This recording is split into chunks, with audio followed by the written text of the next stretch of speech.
Hello. I don't know how to do YouTube intros. I keep forgetting how to do these. It's 11 p.m. on a subathon, and I've been live for, I don't know, somewhere over 26 hours. And we're gonna read Ad Astra. So we're gonna read the first chapter of Ad Astra today on stream, and I'm gonna give like a minor apology. If I do any stuttering or if my reading sucks, deal with it, because like I said, I've been live for 26 hours and my voice hurts and I'm tired and it's dark in here. Yeah, enjoy the story. That's all I have.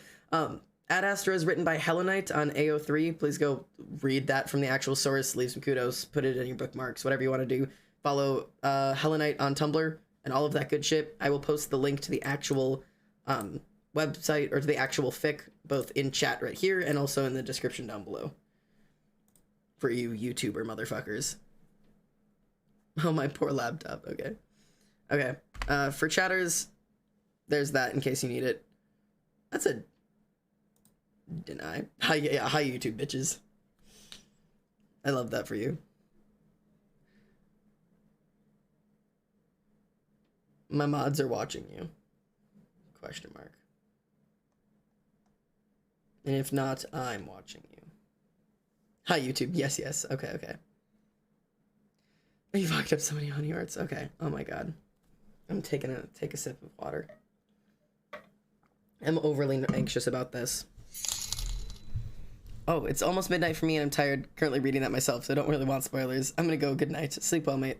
Oh, I'm gonna mute notifications so that it doesn't spook me while I'm reading. Notifications can still pop up. They're just not gonna make noise. Is gonna be the only thing. There you go. Somebody remind me to undo that when we're done reading. Mods have eyes on nothing. Understood. I have no idea who it came from either. All I saw was it pop up and I didn't see who it came from. Interesting. I think it was something like Llama Llama. So if somebody that's named like Llama Llama pops up, I don't know, keep an eye on it.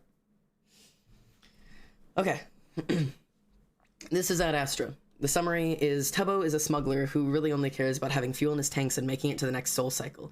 Likes to think he's pretty level-headed, but this spoiled Ender Prince is really testing his resolve not to shoot him out of the airlock. And the notes directly from Hellenite say, hello, I've decided to break this up into chapters because as of right now, I'm at a stupid word count and I don't want to make y'all suffer with an unending block of text. All descriptions are based off of characters from the Origins SMP. There's a little characterization thrown in for added pain, but you know, whatever. You're here for a good time, and with that being said, buckle up, kids. We're going to space. I'm gonna do my damnedest to read well. I'm gonna move my microphone. Okay.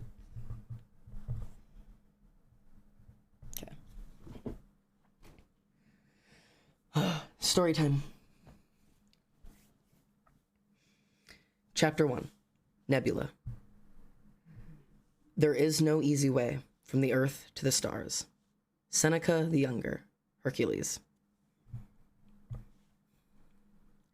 The regulator coupler twists smoothly under his wrench, eased by well-oiled parts and a steady hand, increasing the amount of fuel that's funneling into the engines by only a slight amount. It's not a huge repair, but Tubbo can already tell the difference, antenna flicking lightly as the humming whine from the engines changes in pitch to something more steady. Ooh. There you go.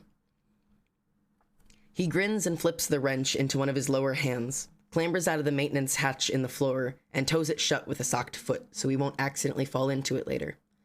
Stretching his top arms above his head and the lower ones in front of him, Tubbo pops his back and flexes his wings out, only wincing in mild discomfort as the wound along his left side pulls uncomfortably. Rubbing at it absent-mindedly with his lower right arm, Tubbo begins putting his tools away in neat order, singing under his breath to the music drifting through the speakers overhead. The engines are well taken care of enough that they don't rattle the Isachi, but he can pick up their vibrations with his antenna, bobs his head in time to that pulsating beat. Tubbo's heard other pilots and travelers complain about the incessant trembling in the recycled air of their ships, how it drove them crazy, but it's never bothered him. He misses it, actually, whenever he's planetside, hates not having the comforting thrum of his ship around him, the whining drones of the engines, and the smooth glide of machinery. Clicking his toolbox shut, Tubbo hefts it under one arm and makes sure it's properly stowed away. Safety latches locking into place so it won't go hurtling around the next time he has to do some evasive flying. He spreads one hand out along the side of the Asachi, smiling fondly, stroking over the metal plating, fingertips tracing across grooves and rivets, knows the shape of each one by heart. There's a lot of pilots that just fly for the paycheck, or because they couldn't be bothered to find anything else to do, but that's not why Tubbo's out here.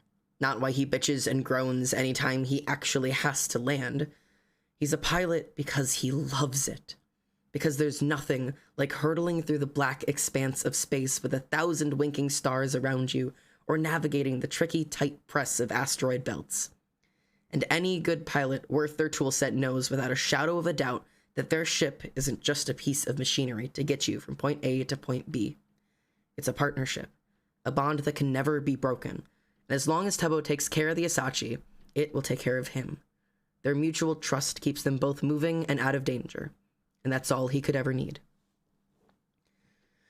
With his repair work done, Tubbo scales the ladder built into the wall that leads up to the top deck and steps into the cockpit. He drops into his chair and starts to run a systems diagnosis, just to make sure that they're still on the correct course and nothing else needs attention. A couple screens pop up in front of him and he waves through each one after he scans it over, only pausing on the autopilot readout because, wow, are they making great time or what? The Asachi is fast, but this is a little insane even for it. And Tubbo furrows his brow and expands the screen. According to the autopilot, they'll be back in HQ in less than an hour, which doesn't make any sense because Tubbo knows for a fact that before he went down to do repairs, he had a solid 20 hours of flight time left. The realization hits him at the same time as a new pop-up appears on the HUD, taking over most of the viewport and blocking the trails of light whizzing by him in hyperspace. Well, fuck me, I guess, Tubbo thinks, hitting accept because there's really no other choice. Just hopes he doesn't look like he hasn't slept in over a day as the hideous, scrunched-up photo is replaced by a live feed. Good morning, bitch. Morning, dickhead, Tubbo responds with a smile, crossing his arms as he reclines in his chair, and Tommy grins back like a madman, jerks his head at him. I see you're still alive, despite your best efforts. I could say the same to you, fucker. I haven't kicked you out for insubordination yet. Tubbo laughs, and Tommy scoffs, tossing his head to the side as he declares, I'm an absolute delight. Honestly, I'm surprised they haven't made me fleet captain yet, Tubbs. Rolling his eyes, Tubbo says with as much sarcasm as physically possible, Ah, yes, of course, because the Imperial Sun Fleet is just so known for giving out commissions to every shithead teenager. Hey, I'm almost 20 and you know it, bitch. Fuck off. And just you watch, I'll be the first one. They'll make statues of me, carve the name Tomothy in it across the galaxy. Tommy sweeps his hand out to demonstrate the vast swath of prestige he's going to have, wings ruffling behind him in excitement, looking for everything in the world like every star-eyed recruit fresh off the transport. He's mostly joking, but there was a time when they were both like that, eager to prove their talents and make a name for themselves. But now, Tommy sits there in his crisp blue and red uniform, Tubbo in a gray and orange bomber, thousands of light years apart. If that happens, I'm drawing dicks on all of them, Tubbo promises with a lazy grin and laughs at the indignant noise Tommy makes, speckled gray wings flaring out behind him. Do fucking not, or you can't threaten me, fancy naval boy, Tubbo snorts, ducks his head quickly to the side to try and hide a yawn that snuck up on him, snickers halfway coherently, don't forget I'm the criminal here. It's a stupid thing to say. Kills the jovial mood instantly as Tommy straightens up, carefree smile melting off of his face. You're not a criminal. They've had this argument before. Tubbo could easily lay out all the beats to it, but it never changes, and his lower hands pick at some loose threads on his jacket, upper ones rapping a nervous staccato against the armrests as Tubbo shrugs. Well, I mean, by practically every definition I am, no. You work for the Syndicate, which is an illegal organization, run out of the jurisdiction of the Empire and... Tubbo, Tommy begins in a warning tone, and Tubbo's quick to snap his mouth shut. Shuffles his arms around himself and stares forlornly at the way his best friend's entire posture droops. Not for the first time, mourning that they had to end up here. Mumbles softly, "Sorry." No, it's fine. I just, that I... Tommy sighs, scratching a hand through his hair, musing it out of the regulation style. Sounds like he murmurs mostly to himself. I just wish you'd stayed. I'd wish you'd come with me, Tubbo thinks, but doesn't say. No, there's no point, because while Tommy does love him, he loves his home planet more, and it was no contest, really. Tubbo only asked once, mistakenly, amidst tears and furious packing and the deafening silence that followed his plea, was more than enough to convince him to never ask again. I couldn't stay. You know that, Tubbo says softly, and at the way Tommy nods his head in exhausted resignation, he can practically hear the silent answer to his unspoken comment. And I couldn't go with you. It's quiet after that, and Tubbo's antenna twitch in time to the humming song of the engines running, moving to the tempo of the Asachi working around him. 1, 2, 3, breathe in, breathe out. You're here. 1, 2, 3, you're fine. You can get out. You're not trapped. Comfort settles in his limbs at the reminder, and he runs reverential fingers over the edges of the consoles, like you would something holy, and in a way it is. This ship having saved him time and time again, and Tubbo's forever grateful for what the Asachi gives him, what it represents. Freedom. How's your side, by the way? It's healing all right? Tommy asks as a blatant topic changer, and it drags Tubbo from his thoughts, as one of his hands flitting down out of habit to press lightly against the edges of the blaster wound. Yeah, the blistering has gotten a lot better, Tubbo says, as his fingers run over the bumpy med patch. Doesn't think it would be a good idea to tell Tommy about how he ripped it open a few days ago, running down some back alleyways. The frayed nerves under his skin send sharp sparks of pain through his body at the pressure, torn muscles and ligaments pulling too much and not enough in different spots, leaves his entire left side aching, but it had stopped oozing blood last time he checked, so Tubbo was counting it as a lot better. Good. That's good. You getting enough rest? Tommy looks at him with a critical eye, squinting at his face for a long time, searching for signs of overexertion that are hopefully not as present as Tubbo feels like they are. Clucks his tongue and grumbles, "That old bore better not be working you too hard, or I swear to the creators I will kill his ass." I'm fine, Tommy. They kept me on D-rank jobs for the last 2 weeks. It sucks so many balls, Tubbo complains, leaves the twitching skin on his left side alone to toss his hands out exasperately. Which is such utter bullshit. The last time Dream got shot, he was only stuck on med leave for like a week. He's expecting Tommy to commiserate with him, because if there's one thing the Navy hates more than Techno, it's Dream, who, at this point, probably has a higher successful capture rate than the entire Imperial fleet combined. Tommy has a bit of a weird fixation on the shapeshifter, alternating between personally impressed and in awe of his prowess, and violently opposed to everything he does, swept up in Imperial propaganda because he feels like he has to. Usually, the latter wins out, but instead of puffing up and yelling, like Tubbo so desperately wants him to, so they can stop talking about serious things, Tommy just pushes his mouth to the side. Doesn't he have, like, a whole team, though? Tubbo's hands clench around the armrests of his chair because he knows that tone, knows this argument, too. Queen's past, not this again. Have you thought about... if you just stop being so fucking stubborn and get a partner... Wow! Would you look at that? Entering Syndicate airspace, gotta go, Toms! Tubbo yells to cut off the familiar reprimand. Starts fiddling around with controls even though he's about a solid 15 minutes away from needing to drop out of light speed. Have a good day at class. I'll let you know when I head out again. Tubbo, do not hang up on me. I swear to actual fucking... Love you too. Okay, bye. Tubbo shouts as he quickly tabs out of the call, hits a couple of buttons to send any incoming transmissions from Tommy's handheld to his inbox, and sags backwards with a long, drawn-out sigh. Scrubbing two hands across his face, Tubbo digs fingers into his tired eyes and wipes the grime out of them, very aware of how exhausted he is all of a sudden. The Syndicate usually required that its members operate in teams, but Tubbo's stubborn as all fuck and a good pilot, and Techno has eventually caved, was more interested in having him join under those conditions than lose his piloting skills to another organization. Besides, as Tubbo drags his hands down his face, looks over at the empty seat next to his cockpit, there's only one other person he'd ever sit next to him, and he's thousands of light years away. It's not that much longer before a different alert is demanding his attention, and Tubbo opens the audio channel with one hand, already starting the process of exiting hyperspace with his others, and a sweet voice filters out of the speakers. Entering Syndicate-controlled airspace, please state your identification credentials, our purpose. Pilot ID M32N79, craft ID IK, and at 9070-5R0.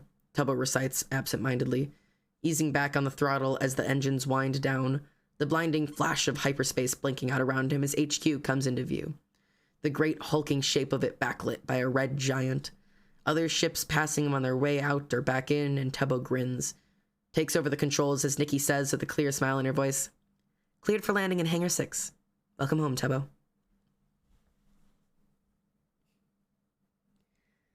The Declassified Galactic Survival Guide. If one is to be traveling the greater beyond, one must have some understanding of how space chooses to govern itself, lest you fall victim to series of complicated rules and laws that, honestly, make little to no sense otherwise. The governing systems of the universe are as varied and sometimes as unknowable as the beings that populate it, which does make it rather difficult to try and find some common ground, but your author has come up with a pretty concise rule of thumb, assuming that is that you have thumbs. The long short of it is, space is needlessly confusing, and there is no clear answer. Your author personally recommends being in position of a fast ship with little to no inhibition when it comes to shooting first and asking questions later.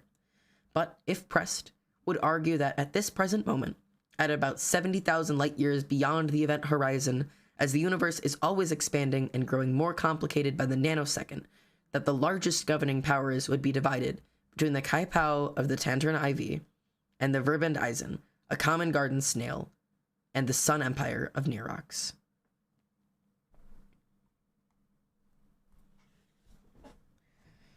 Tubbo throws his duffel at the unclaimed bunk in his room, doesn't bother taking his boots off, and passes out face first in his own bed.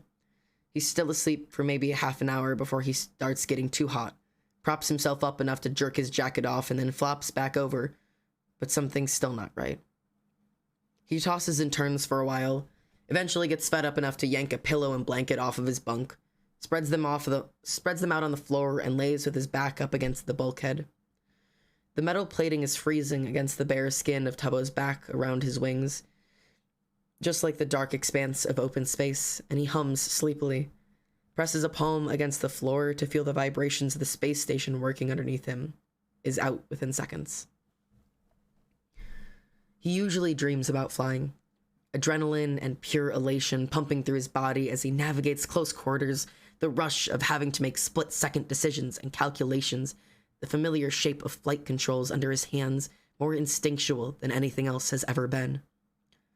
It's no different this time, but as Tubbo stares down at his hands wrapped confidently around the controls of the Asachi, there's suddenly golden bands embroidered around the edges of his sleeves, and when he blinks they morph into shackles, chaining him to the console, restricting his movements, and he tries to jerk back, but there's a hand gripping his shoulder hard, a commanding voice snapping, "Do as you're told, Ensign." Tubbo wakes up with a jolt, both sets of arms immediately checking the other for anything around his wrists, but they're bare, and he lets out a breath he didn't know he'd been holding. Sits up from the floor with a groan. His body protests vehemently about him sleeping on unrelenting plastisteel, but Tubbo's well versed at ignoring minor aches and pains, runs the routine of popping his joints until they stop biting quite as much.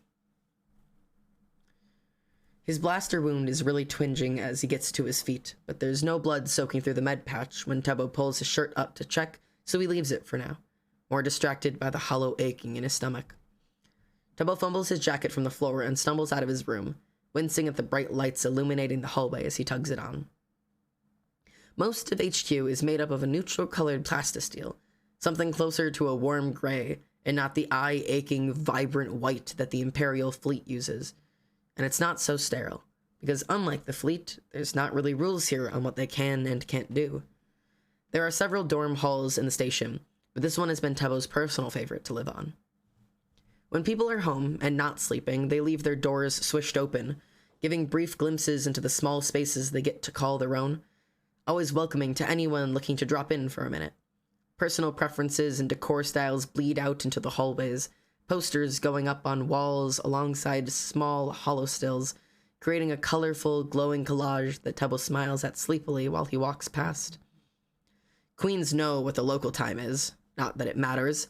All of them have busted as hell sleep schedules and come as go as so much they can't keep track of soul cycles anyways. So it's not surprising at all when Tebo passes other syndicate members on the way to the mess hall, some shuffling around in pajamas and others in dusty field gear. The mess hall isn't huge, but it could maybe fit all of them if they were ever here at once. Orange and red banners hang from the rafters and flutter a little in the recycled air pumping through the station. Mismatched sets of tables and chairs or benches scattered around the room at regular intervals. It's decently crowded right now, so it must be some normal-ish eating time, and Tebo covers up a yawn with one hand as he waves hello with his others to the people that call out to him in greeting. He wanders up to an open replicator and has to punch in his ID at least twice before he gets it right. Swipes through the options until he finds what he wants. Tebo grabs his glass once the replicator is done rehydrating the nectar, and it's not as good as anything from home, but it'll do.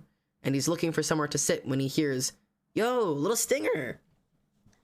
Craning his neck to see where the voice came from, Tebo spots it after a brief search, a molten orange arm waving in the air across the hall, and he ambles over to their table with a smile. "Hey man, when'd you get in?" Sapnap asks as soon as he's close enough. The bright light coming out of his eyes always hard to look directly at, but Tebo makes an attempt, squints and shrugs his shoulder. "Dunno, few hours maybe? I passed out, right as I got back." "Huh, that's George after, every mission. Ain't that right, Georgie?" Sapnap croons, leaning across the table to bat his sooty lashes at his teammate, and George rolls his eyes so hard Tebo's afraid he's sprained something, slaps a hand at Sapnap's grinning face. "Why is that funny? So what if I'm actually value getting proper rest?" "Oh, you need your beauty sleep, huh, Goggy?" "Please, if anyone needs beauty rest, it's you, Sap." "You fucking bitch." "How'd your mission go, Tebo?" Dream cuts in smoothly over his teammates bickering, pats the seat next to him with one long, bone-white hand, and Tebo plops down, sipping at his drink contemplatively. "It was a simple job. Pick up some carbo here, drop it off there, don't get shot again. Don't shoot anyone, super important, and it went off fine, but that's the problem. There was no problem. Tebo had autopilot on for most of the trip and had to distract himself with doing repairs to the Asachi, which he loved doing, don't get him wrong, but it wasn't as much as the thrill of making a run from it from the local authorities.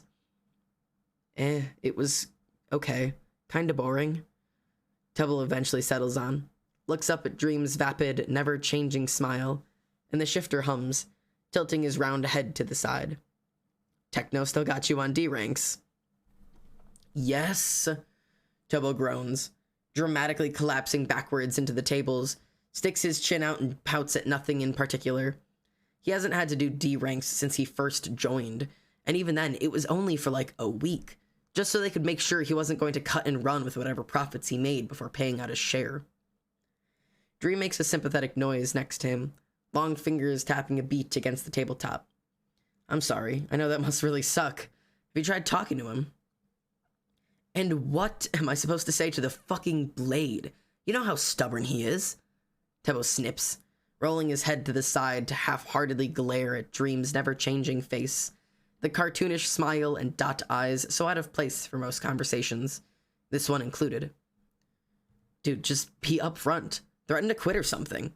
Sapnap chimes in, having finished bitching at George, and Tebo sits up, clapping two hands together while he throws the others out, sarcastically gushing, "Oh, what a great idea. I'm sure he'll be super intimidated at me saying I'm going to leave the organization. That's the only thing stopping me from getting arrested immediately."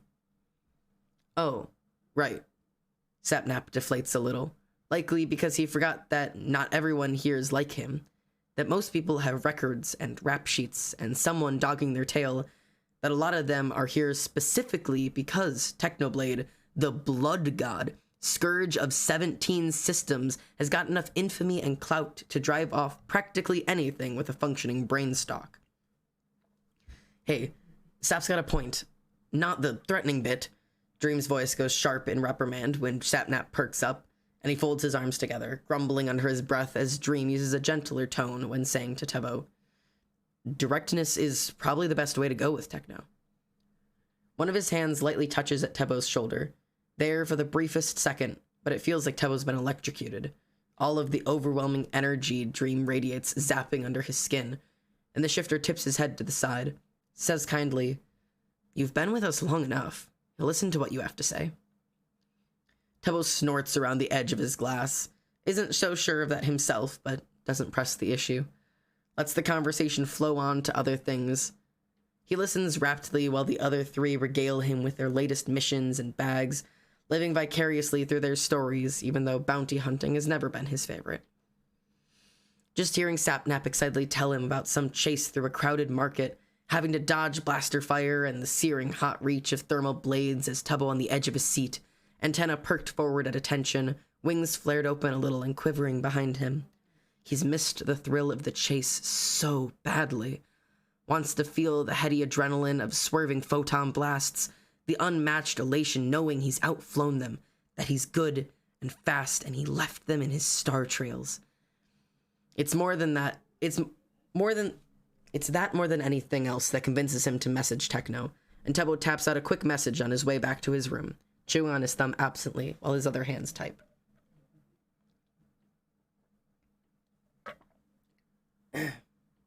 Thanks. Bossman, 2034. Hey, you got a sec to talk? 2037. Office. No time is given, so Tebo just assumes he's supposed to go now, spins on his heels and heads back out to the communal hub, waits at one of the elevator banks and punches the button for the top floor once he gets inside. Anyone outside of the Syndicate would guess that Technoblade's office has to be something dark and brooding, with blood-stained weapons lined along the walls and heads on spikes. And while there are weapons hung up, they're all clean and well taken care of, reflect the yellowed lights bobbing around the room. There's honestly more bookshelves than anything, piled high with holotexts and real bound paper copies. Trinkets and other oddities scattered around the room, collected over decades of exploring countless worlds. The focal point of the room is a large desk, backed by a wide viewport that looks out at the red giant, filling the room with its warm light. It's cozy, actually. Any harsh angles softened by vibrant Syndicate banners or patterned rugs in reds and oranges. Unmade bed pushed up to the wall in one corner, papers and holo tablets spread out on the covers, and there's not many holo stills up, but all of them show smiling faces, fearsome teeth bared in exuberant grins. Sitting behind his desk is the blood god himself, and even without the cape and trident, Techno is still an imposing figure, though the image of a fearsome criminal organization leader is somewhat ruined by the sleep-ruffled hair and reading glasses perched on the edge of his nose. He's typing away at something on his console, steaming mug sitting by his elbow, which means Phil must have just left. It inclines his head when Tebo comes in. Take a seat if you're going to be a minute, otherwise just start talking. The bluntness isn't any indication of his mood, that's just how Techno is, but it definitely set those faint of heart on edge when speaking with the crime lord. Tebo's not really afraid of him anymore. After you've seen a man almost cry trying to get the coffee maker to work while wearing pajamas with small fluffy animals on them, it kind of lessens any tension you might have. But that doesn't mean he's not a little nervous approaching the desk. Mind your tongue. You could throw your ass out so fast, Tebo thinks, wrapping his hands around the back of one of the chairs. Knows that that's all that's standing between him and some imperial jail cell is his skills and the fact that Techno likes him, or more likely is generally ambivalent towards him as long as he's useful. I won't be long, just wanted to talk to you about mission assignments. Tebo begins hesitantly, and Techno doesn't stop typing as he grunts. There's a new rank of D ranks that just came in if you want it first pick. Tubbo grimaces. Lad Techno's so occupied he didn't see the face he pulls, clears his throat, and tips his head to the side. Yeah, about that. I think I'm more than ready to be put back on the main roster, and no. His sentence grinds to a halt, and Tubbo blinks his eyes wide. Can't help stuttering out a series of protests at the instant refusal. What? But you didn't even let me finish, and I'm fine, and you let Dream... Okay. First off, you were shot with a Class A photon laser that shattered 3 of your ribs and tore a nice fist-sized hole right through your abdominal muscles, so no, you're not fine, Techno says, hands halting on his keyboard as he finally turns blood-red eyes on Tubbo, gold caps on his tusks flashing in the light of his monitors. And second, Dream's basically a stupid, unkillable fuck, got a healing factor that exceeds anything I've ever seen, but the real reason he got back to active duty so quickly is because he has 2 partners. Not just 1, but 2. Tubbo's upper hands clench around the back of the chair at what he's implying, his lower 2 dropping to wrap around his abdomen, careful on his left side, and of course Techno tracks the movement, shoots him an unimpressed look over the rim of his glasses. Look, as soon as that wound heals, I'll put you back on the main rotation, or you could finally get a partner. Your choice. Tubbo seriously considers it for a moment, if it would get him off of D ranks, but he can't think of anyone else he would want sitting in his co-pilot's seat, because there's only one person he trusts entirely with his life, and he already said no. He's on his way to becoming a Sunfleet captain. Thunking his head down on the chair back in defeat, Tubbo groans. But it's going to take weeks for this to heal properly. Them's the breaks. Techno, please. I'm going insane doing supply runs. Please, can you just give me one heist or arms deal? Something, Tubbo begs, tipping his head up to stare as plaintively as he can, and Techno sighs, turning back to his monitors with barely a change in facial expression. I can't, under good consciousness, send you out there with a hole in your side and no one watching your back.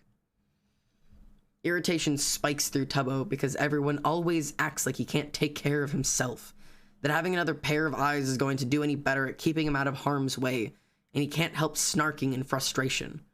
You going soft or something, Blood God? He clicks his mouth shut immediately after, wary over what Techno's going to do, but he just snorts, shoots him back a look out of the corner of his eye. Hardly.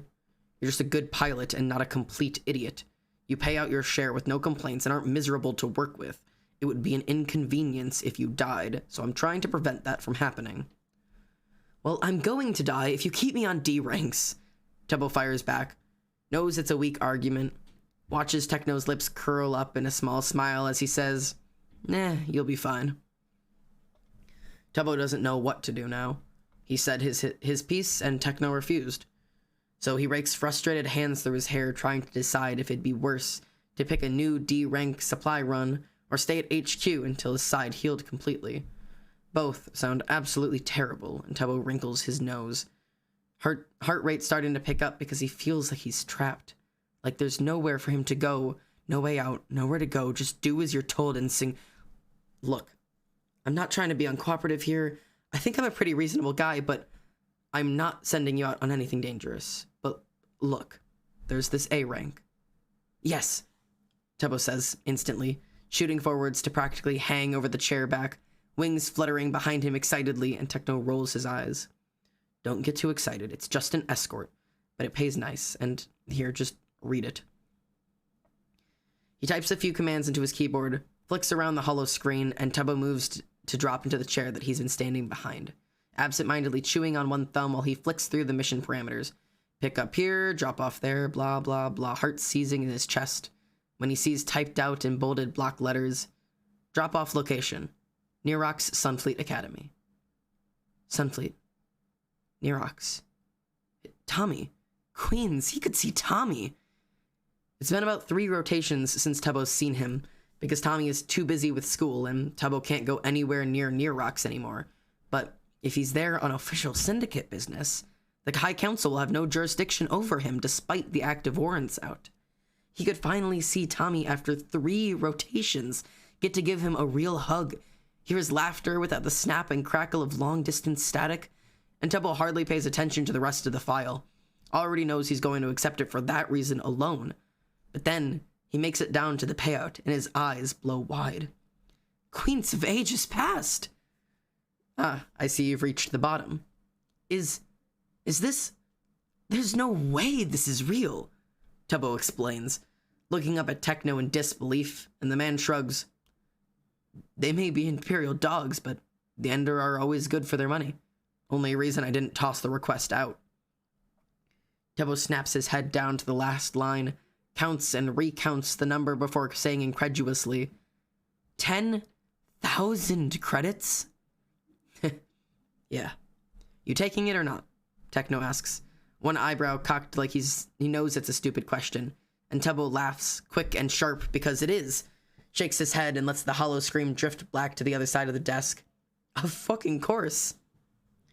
Escorts are generally up there with supply runs, worse sometimes if you get a real dick, but Tubbo could literally not care less about whose ass he's going to be hauling clear across the galaxy, because with that kind of money, even after the Syndicate's cut, and the added bonus of seeing his best friend, Tubbo would gladly take the devil himself. Oh.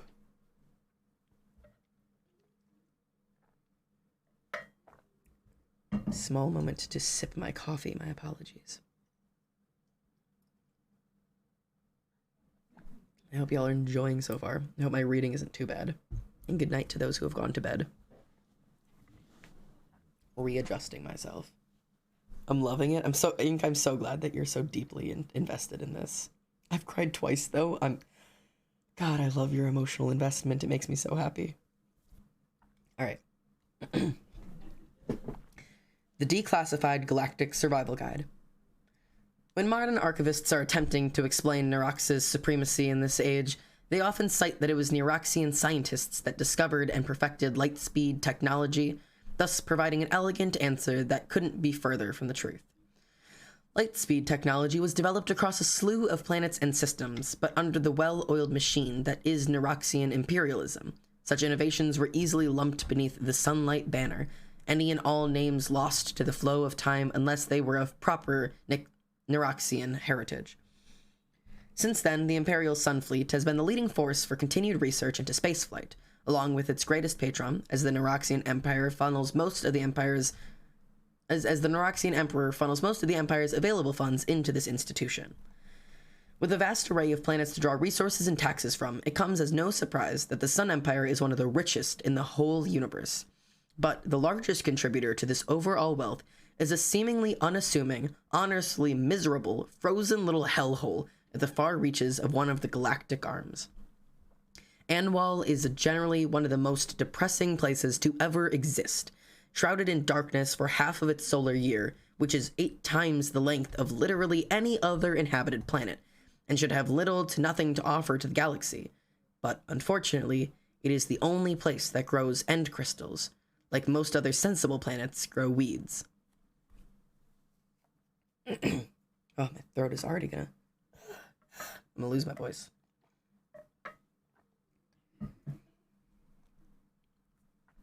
The path he takes to Anwal isn't as clear-cut as most other pilots would probably fly, but Tubbo's got his scanner open, listening for where sections of the Sun Fleet are, has to course-correct any time he's in danger of running through their flight path. It's more out of an abundance of caution than anything. All of the squadrons popping up are made of large battle-class ships. Their captains aren't going to be interested in hunting down one lone smuggler, but you never know. And the last thing Tubbo wants is to jeopardize right now is his chance at seeing Tommy. Tommy. His hands tighten around the controls just as he's jumped to light speed again, suddenly swamped with the memories he's been desperately trying to keep alive, but to his growing horror only seem to get dimmer by the rotation. They fade out softly, crumbling in around the edges, and Tubbo can hardly remember now the sound of Tommy's quiet breathing from the bed next to his, the feel of his hand in one of Tubbo's, helping haul him up from the training mats, what it's like sitting shoulder to shoulder in the mess, the shape of his arms wrapped tight around Tubbo, gray wings engulfing him in an embrace that smelled entirely of Tommy, something he used to know by heart, but would have trouble even guessing at these days. Tubbo flips through his handheld while hyperspace streaks past, stares for a long time at the call log history. There's 2 missed calls from Tommy that came in seconds after Tubbo hung up on him last time, and that's it. He used to try longer than that before giving up. At the beginning even, would call until Tubbo caved and picked up, but this last time, he hadn't even left a voicemail. Just a quick message. Dickhead, 11:43, 23:41. Hope you get back safe. Let me know when you'd be all good to call again. He hasn't responded yet because he's worried about jinxing it. Wants to be on the way to Nearbox before saying anything. And that's it. There's no other reason for him to be avoiding Tommy, and he's not avoiding him, okay, but Tubbo's fingers hover over the message bubble with a tremor in them that he refuses to acknowledge. Locking his handheld, Tubbo shoves it into a pocket so he doesn't have to think, won't be tempted by it. Cranks up the music until it's screaming out of the speakers and huddles into himself in the pilot's chair. Keeps his head facing straight forward, but he can still see the empty slot next to him out of the corner of his eye. It's somewhat of a relief when he drops out of light speed, and hanging before him like a hole in space is Anwal, its dark, craggy surface reflecting back what little light makes it out of this far in the system. Tubbo begins punching in the coordinates that were in the mission briefing that'll take him to the pickup spot, begins the process of taking the Asachi out of orbit with minimal turbulence. As soon as he breaks through the atmosphere, an alert pops up on his dash from a source that's not registered in his systems, and Tubbo opens the audio channel one-handed while he lazily steers towards his coordinates. Unauthorized breach of royal airspace. Turn around now or face the consequences. A deep voice intones over the speakers in a warping accent of the Ender, and Tubbo flicks fast through his files, huffing, "Relax, I have credentials, if you just..." A new alert pops up. Data transfer requested. And Tubbo more than eagerly pushes his files through the channel, static and soft, muffling echoes or voices in the background. But eventually, the air traffic controller intones. "Cleared for landing at Voidfall. Stand by for port assignment." "Ready-o," Tubbo says absentmindedly, staring out his viewport at the glittering city that's spread out before him, all elegant twinning spirals and arches of softly glowing light. And there, at the center of the city, rising like a huge, gracefully sweeping wave, is this massive structure with more gold and Queen's past end crystals than he's ever seen. It can't be anything other than the palace, and Tubbo whistles long and low, thinks he's going to be skirting past it, and that's why air control freaked out. But his hands twitch around the controls when his GPS is telling him the coordinates are at the palace. "The hell?" Tubbo mutters, turning to double-check he put the right coordinates in when the air traffic controller comes back to say, "Craft IK 975R0, proceed to Voidfall Auxiliary Port 3. A new set of coordinates pop up on the screen, and Tubbo inputs them into the system in bafflement. But they're right, and he's confused. Thankfully, he can go through the steps of landing the Asachi with less than optimal mental capabilities. Queens, he really should have read the briefing more than he did. Must be picking up a diplomat or something. Maybe some noble's kid? And Tubbo throws a hasty look over his shoulder, glad he keeps the Asachi relatively clean. He's seen how some of the other syndicate members keep their ships. Shudders at the mere memory sliding down the ladder into the cargo hold. Zips his bomber up because he can already guess with how far out it is in the system, the surface temperature of Anwal is probably freezing. Even though he's expecting him, the instant Tubbo opens the cargo bay hatch and glacial, icy air rushes inside, he sucks in a startled breath, regrets it almost immediately with the way it feels like his lungs freeze shut. He normally doesn't mind the cold, but not like this, where it's like the true cold of empty space, not just the comforting chill that seeps in through ships and stations. His antennae flatten as close to his skull as they can, wings tucking tighter to his body, and he shivers, buries his nose in the collar of his bomber, and wishes he'd packed his sub-zero temp one. He's got to go out there, though. Can't stay huddled in the relative warmth of the Asachi. So Tubbo sucks in stinging air through his teeth and clomps down the ramp, finally stepping out onto the planet properly. Tubbo's never been to Anwal before. Hasn't really ever had a reason to. For starters, it's about as far as you can get in the galaxy and still technically be in it. located at the very end of one of Andromeda's trailing arms, and even for its own system, Anwal is at the very outskirts, the local sun just a weak, pale dot in the sky overhead. Honestly, the only reason anyone even bothers with Anwal is the other reason he's never been here before, because he can't afford them. But stepping out onto the landing port, Tubbo has to do a double take when he first sees it, mouth dropping open because they're just using end crystals like fucking street lamps here. Ever since getting the Asachi, he's been fantasizing about one day upgrading its engines to run off of an end crystal reactor, which is realistically a really stupid pipe dream. The Imperial Sun Fleet runs on end crystals, and there's no way Tubbo's ever going to be able to pay for that kind of tech. But still, he's daydreamed about it near constantly. He's never actually seen one in person, and now he's just standing under the rich teal glow of scores of them. And even though his antennae are tucked under his hair, trying to keep warm, they can still pick up the massive amount of energy vibrating all around him. What the fuck? Tubbo mumbles under his breath. Spinning in a slow circle with his mouth open, probably looks like some idiot tourist, but he can't help it. They're everywhere. Tall pillars made of a dark, glassy material ring the landing pad, end crystals clustered at their tops to make up for the weak light that comes from the sun overhead. But Tubbo can see more in the distance, glittering on buildings and spacecraft. Queens of fucking ages past. Tubbo knew the Ender were wealthy. That was just common knowledge, like how water is generally wet and you can't breathe in space. But he didn't know how rich they were until now, and merciful queens, are they ever rich.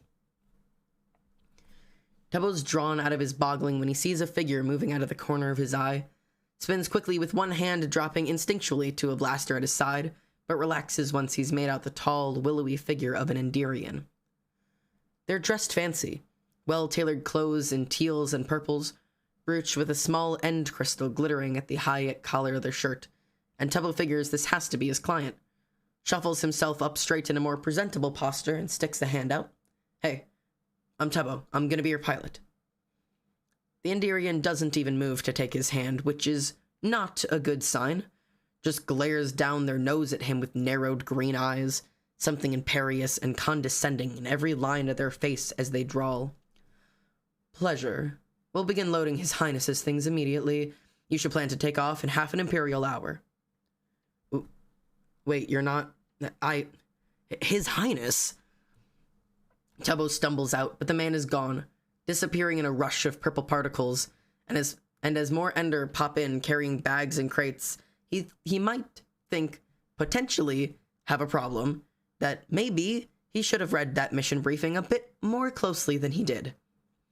But it's not until after all of the servants have finished loading his cargo hold, and he's standing around freezing his antenna off for the better part of an hour and a half, and the royal pain in his ass still hasn't shown up, that Tubbo knows he has a problem.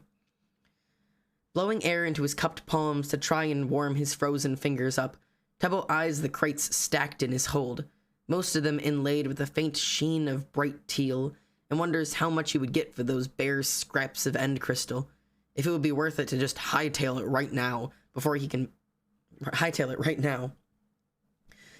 make the call. There's a soft noise behind him he's gotten very familiar with, and Tubbo turns to see the man from earlier with purple particles fizzing out around him. But he's not alone this time. Standing next to him with a cocked chin, a dozen shining end crystals scattered around his attire, clustering in the circlet in his head, is a young Enderian that has to be the prince. He's tall, like all Ender are, lanky in a way that's just slightly unsettling, but the thing Tubbo notices immediately are his eyes. Because where every Enderian he has seen so far has been near identical, same dark skin and hair, long faces and slitted green eyes, the prince has one searing red eye. I have the honor and distinct privilege of introducing Prince Ronbu, third of his name, 12th in the line for the throne of the Ender, the man says with a flourishing sweep of his arm, tail flicking behind him serenely, and Tubbo fights back a groan because he hates all of this pompous crap, turns to stare at the prince, Ranbu, and holds out a slightly shaking hand. Nice to meet you, Ranbu. I'm Tubbo, your pilot. It's a perfectly normal thing to say. And yeah, Tubbo's teeth might be chattering, and he sounded friendly enough, but Ranbu's mismatched eyes narrow, arms folding tightly behind his back as he snips. If you must address me, it's either as Your Highness or Prince Ranbu. Do you understand? Excuse me? Tubbo blurts out without thinking, and the prince sniffs, jerking his head to the side and sticks his nose in the air. You're excused this time, but I can't imagine you've had much experience dealing with royalty before. Tubbo tries to keep his mouth from dropping open, has a few alternatives what he could call King Jackass over here besides Your Highness, but if he does, he's for sure losing his job, which means not seeing Tommy and no nice pile of credits in his account. Remember, you said the devil himself. Tubbo curls his fingers into his palm, drops his now clenched fist back to his side. Just get this pompous dickbag to Nerox, and then you get to see Tommy. You can do this. Crystal clear, Your Highness. He can't help the way he bites the title out, and it's so sour coming from his mouth, like when he used to clap a clenched fist over his chest and utter as one of hundreds, "Sir, yes, sir." No matter how scathing his tone, it seems to appease his royal assholeness, his tail swishing briefly before going still once more. Excellent. Well, let's get going then. Sorry, need a sip. The prince doesn't even offer his servant, aide, guy, whatever, any parting words, just sweeps past Tubbo into the cargo hold of the Asachi, dark cloak with glowing geometric designs fluttering behind him as he calls over the shoulder, "Pilot, where are my quarters?" Tubbo looks back from him to where the aide was, but the man is gone, last of his purple particles fizzing out where he used to be, and Tubbo cocks his head to the side. The abrupt departure is a little odd, especially considering he's more or less entrusting his prince to the care of some stranger. Didn't even make Tubbo promise to keep him safe or anything. Just left like he couldn't be bothered. "Pilot, I asked you a question," Ranbu's huffy voice demands from behind him, and Tubbo turns with a scowl, already hating his tone, the pure condescension dripping from it, like he's somehow better than Tubbo just because of the family he was born into, just because of the stupid glowing rocks around his head. "Sir, yes, sir, sit down, shut up, do as you're told, ensign." And Tubbo grits his teeth against the nasty emotions rising in his chest, the burning anger he hasn't felt in so long, itching in his fingertips like he needs to shred something. Tromps up the ramp into the cargo hold and slams his fist into the button that'll close them from the endless black wasteland that is Anwal. Inside, it's even more apparent how tall the prince is, the long sweep of his horns almost, but not quite brushing the ceiling, and Tubbo suddenly doesn't know if he's even going to fit in one of the Asachi's bunks. Huffs out a mean laugh at the thought of his pompous ass having to sleep on the floor. "What are you... were you even listening to me?" The prince snaps, ears flicking back and sending the gold jewelry he wears swinging around, righteous indignation snarling in his lips up to bare his fangs. "Don't forget, I'm paying you, and when I ask you a question, I expect an answer." What? An absolutely miserable fuckhead. No wonder the aide just left without saying goodbye. Tubbo would have too. Now he's stuck with the little shit for the next day while they make their jump to Nerox. For half a second, he imagines getting them into orbit and hurtling the spoiled Ender Prince out of the airlock, and the immense satisfaction Tubbo feels is enough to calm his pounding heart. It's a little over a day. You just have to not kill him. He takes in a deep breath, closes his eyes briefly, and imagines soft, gray speckled wings wrapping around him. Warm hands, warm smile, warm voice. Play your cards right, and it'll be real tomorrow. You'll get to hug Tommy, hear his laugh, see his smile. "Sorry," Tubbo says in a clipped tone, lets all the air out of his lungs and tries again, flicking his eyes open to see Ranbu glaring at him, stupidly long arms folded across his chest. You're right. Sorry for not answering sooner. Ranbu harumphs and jerks his head to the sides, something really off about the way he holds himself. Good. Make sure it doesn't happen again. Think about Tommy. Think about the credits. Think about how you never have to see him again in 36 hours. Tubbo violently repeats as he inclines his head, dredging up whatever that used to be in him, and kept him still and quiet while he saluted in line with a dozen of others. Of course, Your Highness. Please, let me show you where to put your things. But as Tubbo is climbing up the ladder to the top deck, he remembers unwillingly how thin that band of control is. Remembers what happened the last time it snaps. And he bites the inside of his cheek hard to keep the furious scream inside.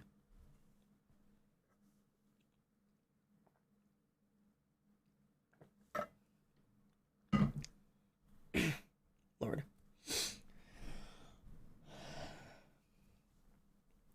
The Declassified Galactic Survival Guide.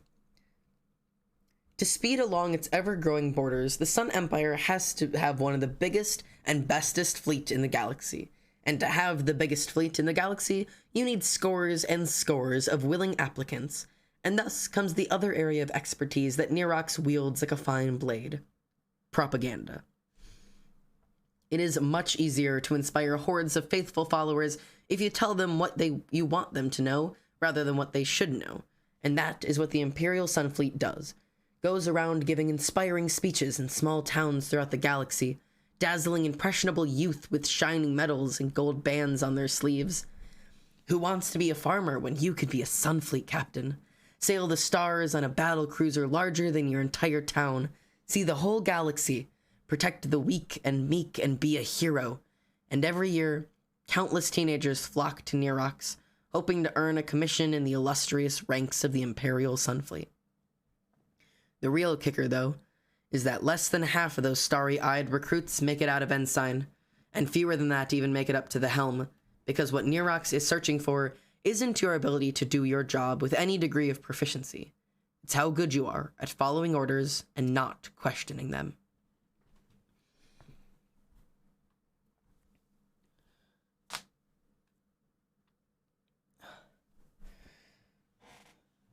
They're only about 10 hours into the 36-hour trip, and Tubbo has already decided that if he has to spend a single second longer than required with Prince Ranbu, the pretentious and long-winded, he's going to fly them into the nearest sun.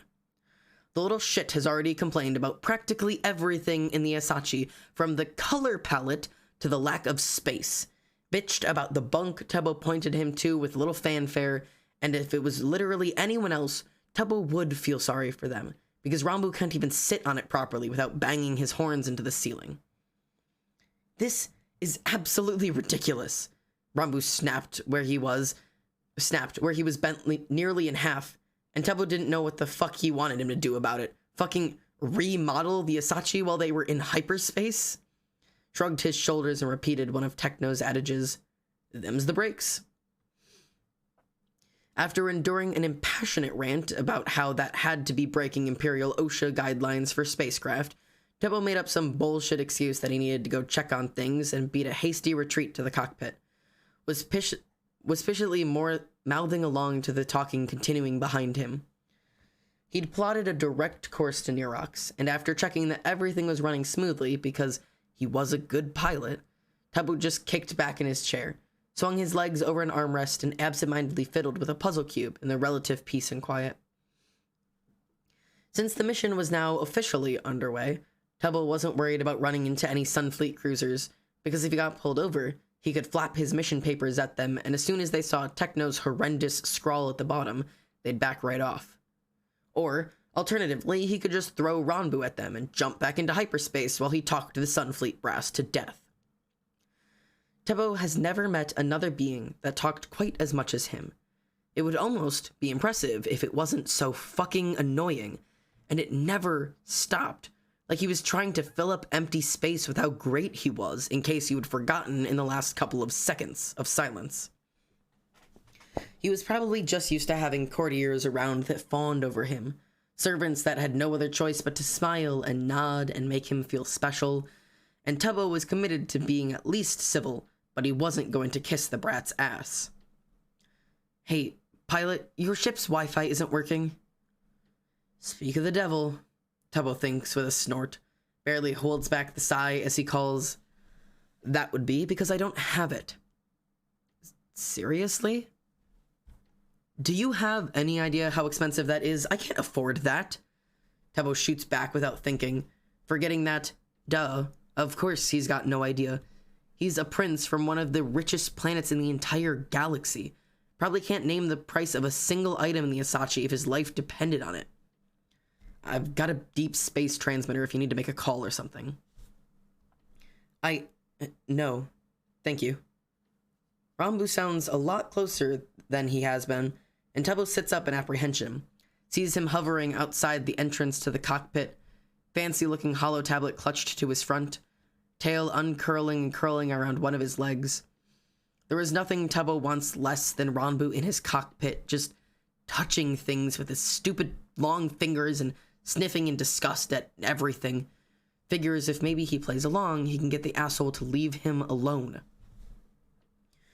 Making an assumption after seeing the tablet, Tubbo turns back to his cube and adopts a very apologetic tone. If you need to download something, you're gonna have to wait until we get to near rocks. Sorry about any inconvenience. Oh, no. I was just doing some reading for class. I'm at the top of my grade, you know? Scored the highest out of anyone in their second year at the academy last term. He pauses for a second, likely with the notion that Tubbo is going to praise him or something, but when he doesn't get any reaction, he continues on at a fast clip. But this year, I'm going to do better than the entire student body combined. I'll outscore all of them. Yippee, Tubbo says in deadpan, entirely absorbed in rotating the tiles on his puzzle, hoping Ranbu will take the hint and go away. But even with his lackluster response, Ranbu is not deterred in the slightest. I'm going to graduate early. No one's managed that for my major yet. It's a very rigorous program, by the way. One of the toughest at the academy, but I'm going to be the first. I might even go back for a second degree because how hard could it really be? Queen's past, shut the fuck up. Tubbo mouths silently to himself, the hands that aren't fiddling around with the puzzle cube digging harshly into his sides, making him wince when he accidentally grips his left side too hard. But there's pent-up aggravation tingling throughout his body, and it's either dig his fingernails into himself or start yelling. And then, after that, I'll apply for a consulate position and... Hey, are you listening to me? I'm trying to have a conversation with you. Though maybe that's my fault for assuming you know anything about the academy, but my apologies, Your Highness, but I'm trying to fly a spacecraft here. Tubbo snaps, throwing the cube down into his lap out of frustration, easily catching the implication that he's not good enough to get into the Sunfleet Academy, twists to look around in his chair and jolts when he sees Ranbu's wandered into the cockpit, is standing behind the co-pilot seat. Tubbo has the sudden and horrible image of the royal brat sitting his glittering ass down in his co-pilot seat, chokes on the spit in his mouth because no one has ever sat there and no one ever will. The only person that Tubbo would ever want 1,000 light years away, and he already said no.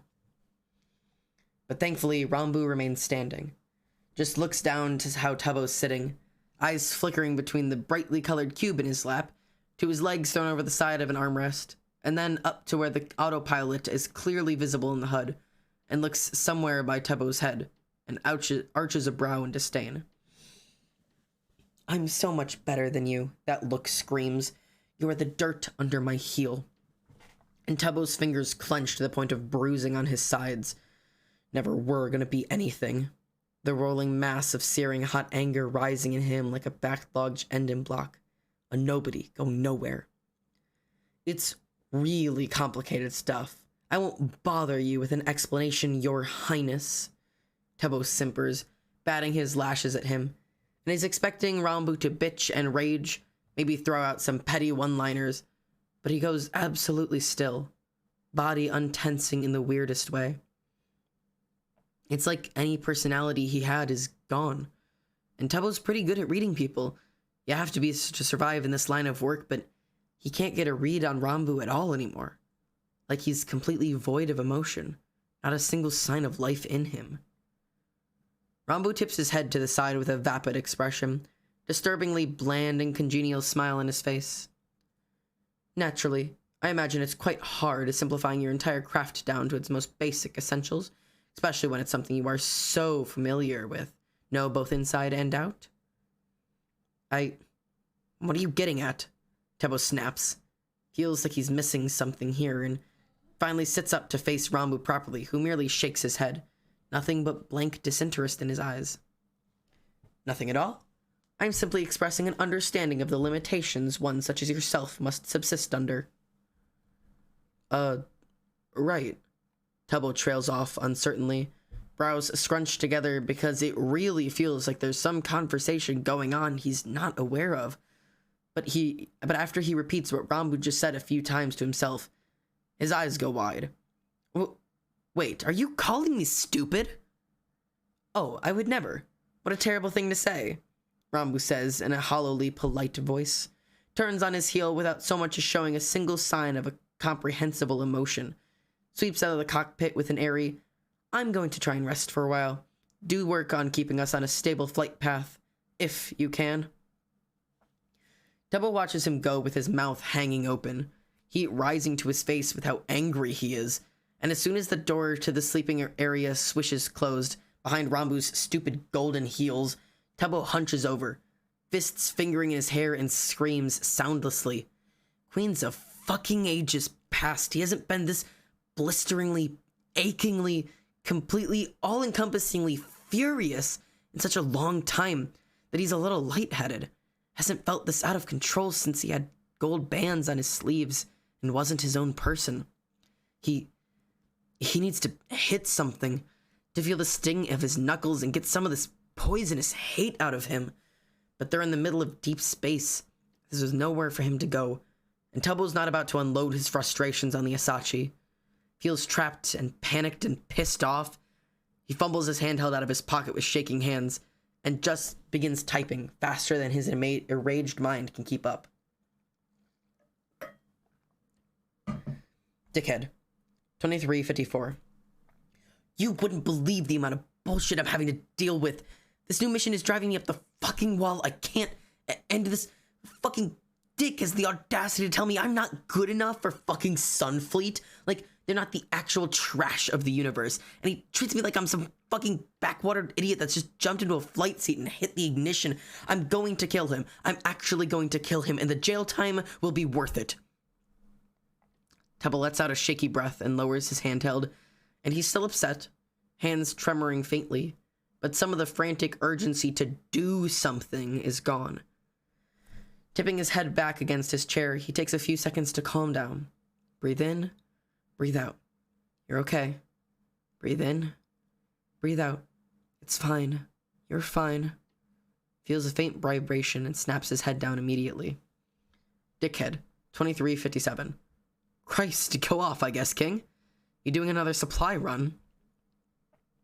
It's like midnight on Nerox right now, but Tommy must still have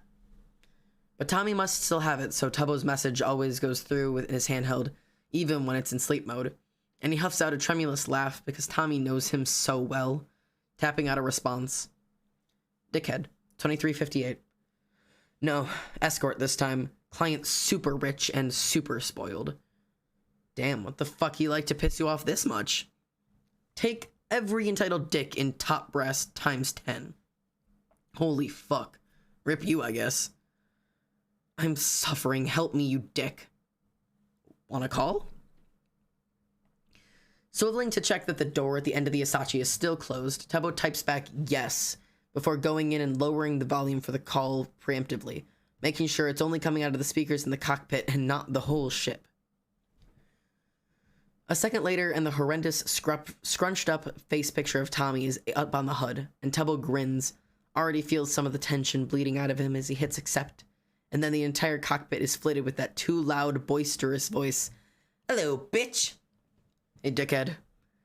Tubbo sighs happily, tucking his legs up under himself while Tommy grins at him, camera way too close to his face and giving him a weird, fish-eyed look, and Tubbo cocks his head to the side.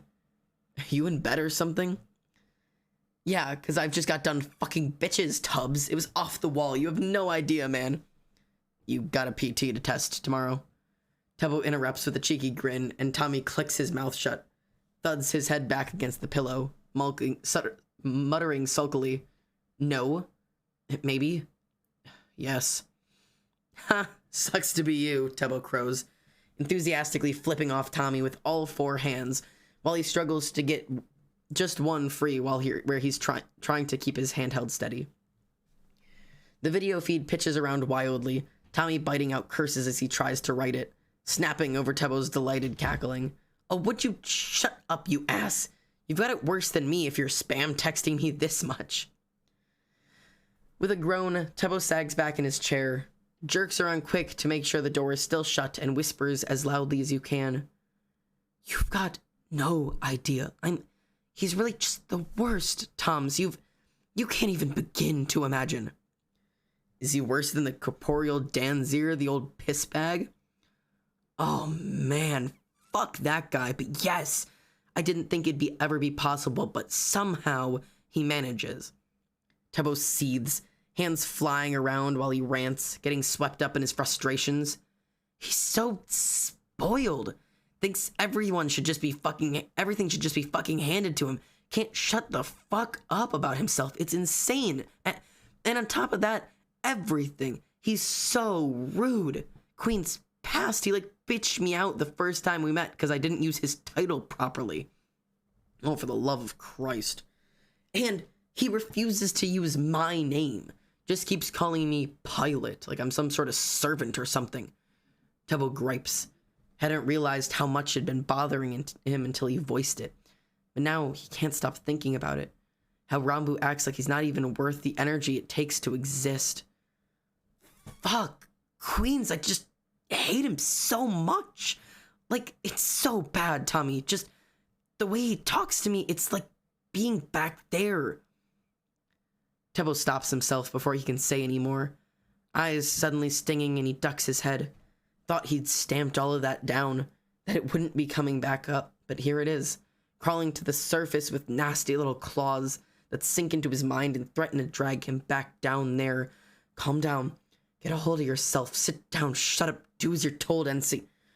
Fuck, he barks, banging his palms against the armrests, completely and utterly infuriated to the point that it feels like he's choking, like there's hands clenched around his throat in a stranglehold, and there's empty canisters at his feet, the scent of fuel reeking in the air, a match passed to him, but there's not. You can't go back. You can't go back there. You've got to calm down. Get a grip. Remember what happened last time. No half measures. A wounded, overly concerned noise trickles in through the speakers, and Tubbo latches onto it, tries to stop thinking about the woozy smell of fuel and the acrid scent of chemical fires, focuses on the smooth cadence of Tommy's voice as he starts speaking. "I'm so sorry, man. Fuck. I'd punch you right in the dick if I was there. Mark my words." Tubbo lets out a shaky breath, looks up through bleary eyes, and tries not to sniffle super obviously because he isn't going to cry over this.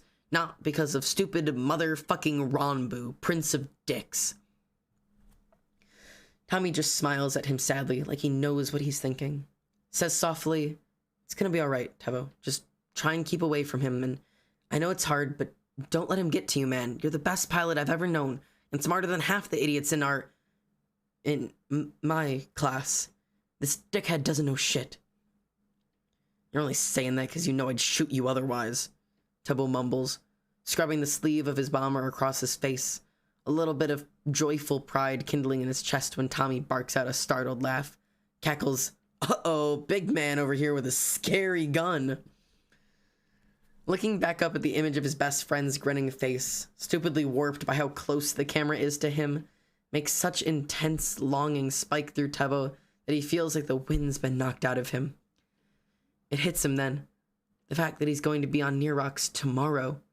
We'll get to see Tommy in person, real and alive and in front of him, and he must make some sort of face because Tommy asks with a hint of worry, "You all right? You look like you just went really still."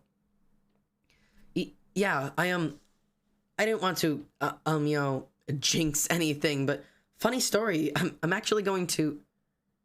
Tebo stops short as an alert screams through the cockpit and he jerks, hitting a few buttons on the console that'll minimize the video feed, pulls up the windows for his instrument readouts and feels the blood leave his face.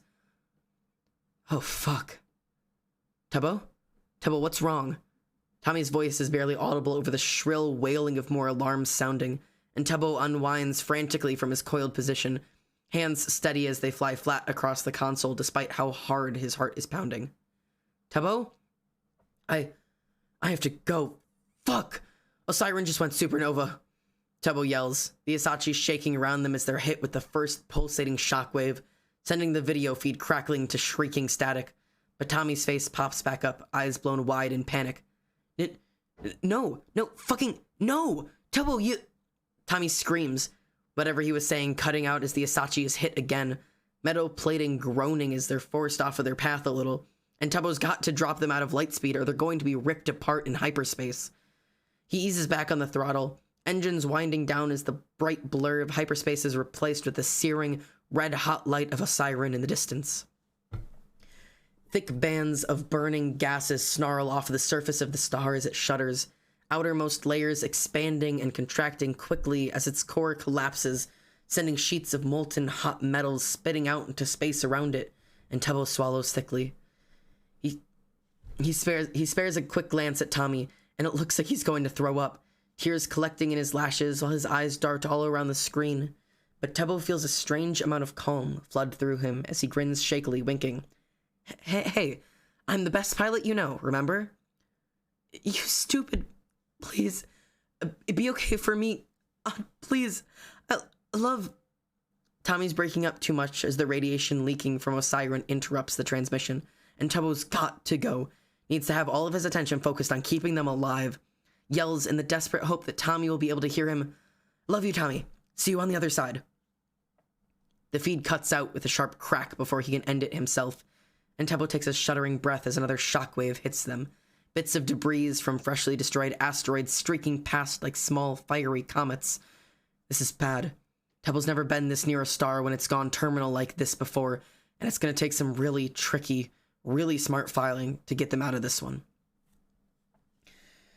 Dearly departed queens, I know I'm not the most, devout, but I could use all the fucking help I could get right now. Amen, or whatever. Tebo hastily fires off, switching all of the controls over to manual and takes command of the Asachi, veering them sharply to the side as another barrage of debris comes hurtling past, alarms blaring throughout the entire ship as they're swarmed with radiation. A chunk of asteroid roughly the size of the Asachi comes barreling towards them, blasted off its trajectory by guttering waves of energy from the expanding star, and Tebo hauls back on the throttle, flinging them into reverse and barely skating by its surface with a heinous scrape of metal. He misses the door swishing open amidst the noise of everything else, but it's still not a surprise when Rambu is suddenly yelling behind him. What do you think you're ancients of the deep, what? Oh, sirens went supernova, Tebo calls back, jerking the yoke to the side and spinning around a smattering of red-hot chunks of nuclear-hot metal. Here's a loud thwack and a squawk behind him. You're gonna want to buckle up. He meant in one of the seats in the main cabin, but Rambu stumbles his lanky ass further into the cockpit and drops into the co-pilot seat, buckling himself in with quaking hands, and Tebo looks at him a second too long in the eerie red light, indignation breaking through his calm his mind had descended into. At least, until Rambu flings a hand at the viewport and screams, Rock! Tebo whips back around, loudly cursing as he's too slow maneuvering out of the way, cringes at the rumbling, tearing sound that shudders through the Asachi, throws the throttle all the way forwards and sends them hurtling past a slowly spinning asteroid that comes sailing up from somewhere below them. He's desperately trying to keep his focus on everything that's happening, on swerving around the pieces of debris that would tear through them in an instant, calculating how much he needs to course correct when Osiris shudders out pulsating waves of energy. But it's hard to do so when Rambu keeps muttering frantically under his breath. Ancients, ancients, it's okay, okay, it's not, no, it's not, oh, ancients, we're gonna die. We're not gonna die, Tebo bites out, pulling back on the yoke and narrowly avoiding two pieces of asteroid that collide together, cutting back quickly through the small shards they send flying, some banging into the Asachi and making Rambu wail. Ancients, we're dead, we're gonna die. We're not gonna die, Tubbo yells heatedly, miscalculating how much thrust he needs to use to ride out the next shockwave. The Asachi quaking around them as it's battered by solar energy, accidentally sends them smashing into a chunk of molten asteroid as he smacks a palm into the armrest of the new round of alarms that it sets off. Are you insane? There's no way we're gonna survive this, Rambu hollers, throwing out a trembling hand to wave erratically at the shit fest in front of them. I don't care what you think. No one can make this. Oh, ancients, this is it. I don't want to die. Can you calm down? Tubbo screams. But a snarling blast from Osiren hits them then, and Rambu's stumbling stream of panic warps into a desperate, scared wail that grates on Tubbo's antenna, hands white-knuckling around the controls as Rambu yowls, "Please, ancients, I don't want to die. Please, ancients, I'm so scared. What do we do? What do we do? Will you just shut the fuck up for once in your life?" Tubbo screeches, hits the throttle backwards too hard, and hears Rambu choke as he's jerked forward, takes a deep breath and tries to calm his frayed nerves, says with vicious conviction as he flies through a whole field of rocketing debris, "We're not going to die. I'm going to get us out of here, so just shut up and trust me." Adrenaline is coursing through him like lightning, making all the hair in his body stand up on end, heart beating like it's trying to escape his rib cage. But Tubbo's hands are steady on the controls because he can do this. He knows he can. And mercifully, Rambu decides to believe him, or maybe he just passes out, but he's finally quiet, and that's all Tubbo could ask for.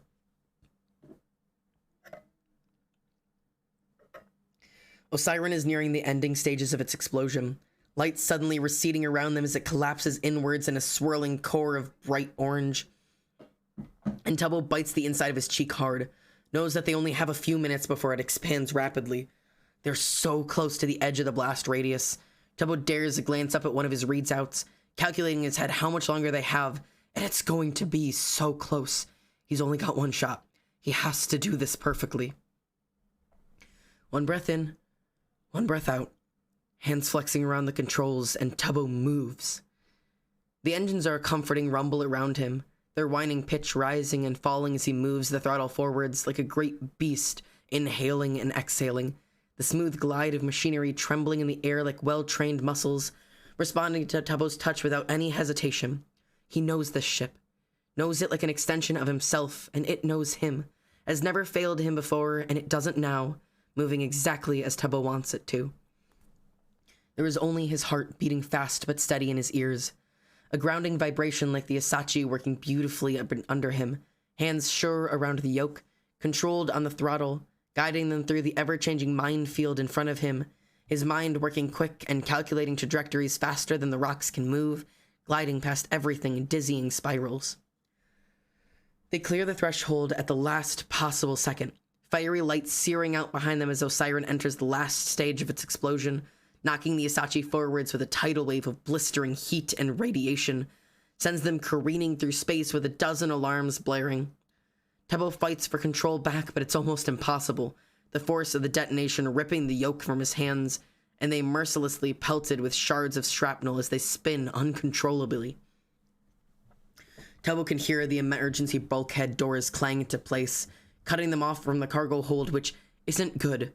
Means the hull's been breached somewhere, and he finally gets control over the yoke, spins them around fast and flings the throttle all the way down, flooding the engines with fuel. If they've taken a hit, it doesn't matter how big. He can't jump to light speed. It would only blow open more and compromise the Asachi, but he's got to get them out of there before the radiation leaking out of a siren cooks them alive. Typing out on a hollow screen one-handed, Tubbo pulls up a list of nearby inhabitable planets and planetoids, settles on the closest one with an atmosphere, and guns it in that direction. He does his best to dodge debris, but they're so small now it's hard to move past them, and a few more strike hard against the Asachi's hull. It doesn't sound like any more holes are blasted open, and it's the small mercies that count right now. Like when the dusty little planet finally comes into view, Tebo frantically begins the process for entering its atmosphere, prays silently they're not going to burn up on re-entry, darts a quick glance at Rambu, who, to his surprise, is still conscious, though he's gone a weird ashy color. He's staring straight ahead with his hands gripped on the armrests, claws Tebo hadn't noticed before gouging into the material, tail going absolutely ballistic as it snaps and curls through the air, sending all the gold dangling from his ears swaying around erratically. Of all the people I might die beside, Tebo thinks with a streak of dark amusement, turns back to the viewport and eases them down through the atmosphere. More alarms pop up instantly, warning him of overheating, and Tebo dismisses them all with a quick flick of his wrist, grits his teeth at the distressing rattling the Asachi starts making, his heart aching for his ship. Just a little longer, please. I'm sorry, I'm so sorry, but just a little further.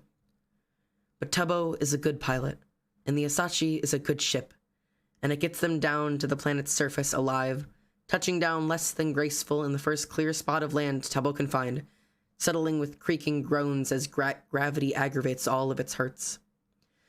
Tebo's quick to kill the engines, just in case there's a fuel leak anywhere, and they sit in the ringing silence as they power down, faint pinging coming from the metal hull as it begins to cool, both of them breathing harshly in the cockpit. And Tebo turns to look at Rambu at the same time he turns to him. His eyes are blown wide, pupils contracted all the way to razor-thin slits from panic, but his mouth twitches, panting breaths huffing out in some semblance of deranged laughter as he looks at Tebo in awe. A dark tongue darts out to wet his lips, and then he croaks in a hoarse voice edged with manic relief. Agents of the Deep, you did it! He sounds so flabbergasted, absolutely flummoxed that they survived. Tebo can't help but bark out a tremulous laugh, collapses back against his chair as the terror finally hits him, body shaking uncontrollably as he wheezes, Told you. The Declassified Galactic Survival Guide. Out of every galactic entity to run across, the Imperial Sun Fleet is not the worst by any means, unless you oppose them in some way, or carry out any activities deemed illegal by the Sun Emperor, which runs the gamut from not paying taxes to the Empire to obnoxiously obvious slave trafficking. Punishments for such transgressions come in a vast range depending on which branch of the fleet it is that has detained you, along with how frisky the commanding officers are feeling, but have been known to include indefinite incarceration in one of the many Imperial prisons, along with incinerating your entire ship on the spot. For this reason alone, your author suggests that if being pursued by any craft bearing the Sunfleet emblem, to just keep going and hope you can outrun them, because if not, running from Imperial officers is an incinerable offense, and one that's hard to make a comeback from. While your author does say this to frighten you, it is by no means meant to be a deterrent to traveling the stars, one of the most rewarding and hazardous experiences any being should definitely partake in, but it is meant to act as a mere piece of cautionary advice to steer you in the right direction. Survival in deep space can be tricky for the unwary, which is why this book was created, to help the reader, hopefully you, navigate these obstacles by providing a comprehensible understanding of every culture and group the author, me, had the pleasure and displeasure of meeting before my likely untimely demise. But, besides this book, the most important thing to have when navigating the interstellar swamp that calls itself our reality is that it is not actually a towel, like some other experts on the subject of writing long-winded and rambling books about the universe might have suggested, but rather something much more simple. The best resource you could ever have with you in the dark, cold beyond of space is simply someone there with you, a partner you would trust with your own life, might have to on many occasions, because just the knowledge that there's someone with you, that you're not having to face all this on your own, is what will get you through anything.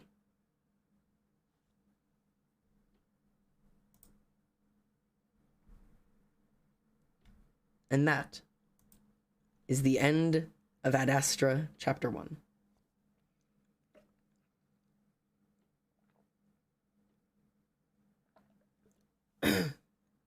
I'm in actual pain. I like Xander's subathons because it just helps me make me feel not alone. Oh, I'm glad, Father Crow. That was so fucking good. Oh my god, that was so good. I fucking cannot get over how good Ad Astra is written. I'm eating my walls. Jeez, hello.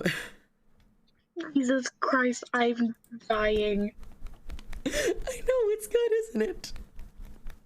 It's quite literally the best thing I've ever had read to me. I know. It's so good. That's why I was so expected to read it, and I was so excited. I'm so ticked off. That's the end. I need more. I know. I want to read more right now, but I think my voice is giving out. It hurts. Yeah, for sure. But this is so good. But I want to read more. I want to read more because it's so good. But I don't want to read more because my voice hurts. But oh my god, book. I love Ad Astra so much. It's written so well. I'm fucking dying right now, though.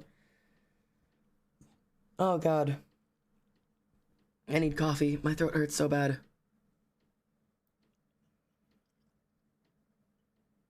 There are so many things I could say about how Ad Astra is written. Everything between like the way they talk, like the way that that Rambu speaks is so good. And hopefully my biggest insecurity when reading is that I don't know how to do voices or accents. So like I have trouble distinguishing my different voices when I'm reading. So hopefully those weren't too terrible. I mean, in all honesty, at least in my personal opinion, it came off fine. It was great. Was it? I hope so. Yeah, but I don't usually listen to audiobooks of any kind because I don't tend to like being read at.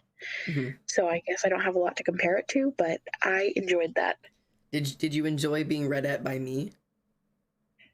Surprisingly, yes. All right, I'll take a win for that. It was absolutely awful. All right, thanks, Em. I did absolutely sob like 4 times, though. Dude, it's so well written. It's so well written. There are so many. Yeah, Dawn saying the panic attack of Rhombus really threw me back to just being a small kid, terrified of dying before I got to live. The panic attacks are so nicely written, and the little mentions of shit. I so desperately want to point out like all the little things, but like all of Tubbo's inner monologues, like when he's thinking to himself of when he's getting like stressed out and like checking his wrists for gold, like the gold shackles, and like, you know, sit down, do as you're told, shut up and sing, like those little things. It's just like they are heartbreaking.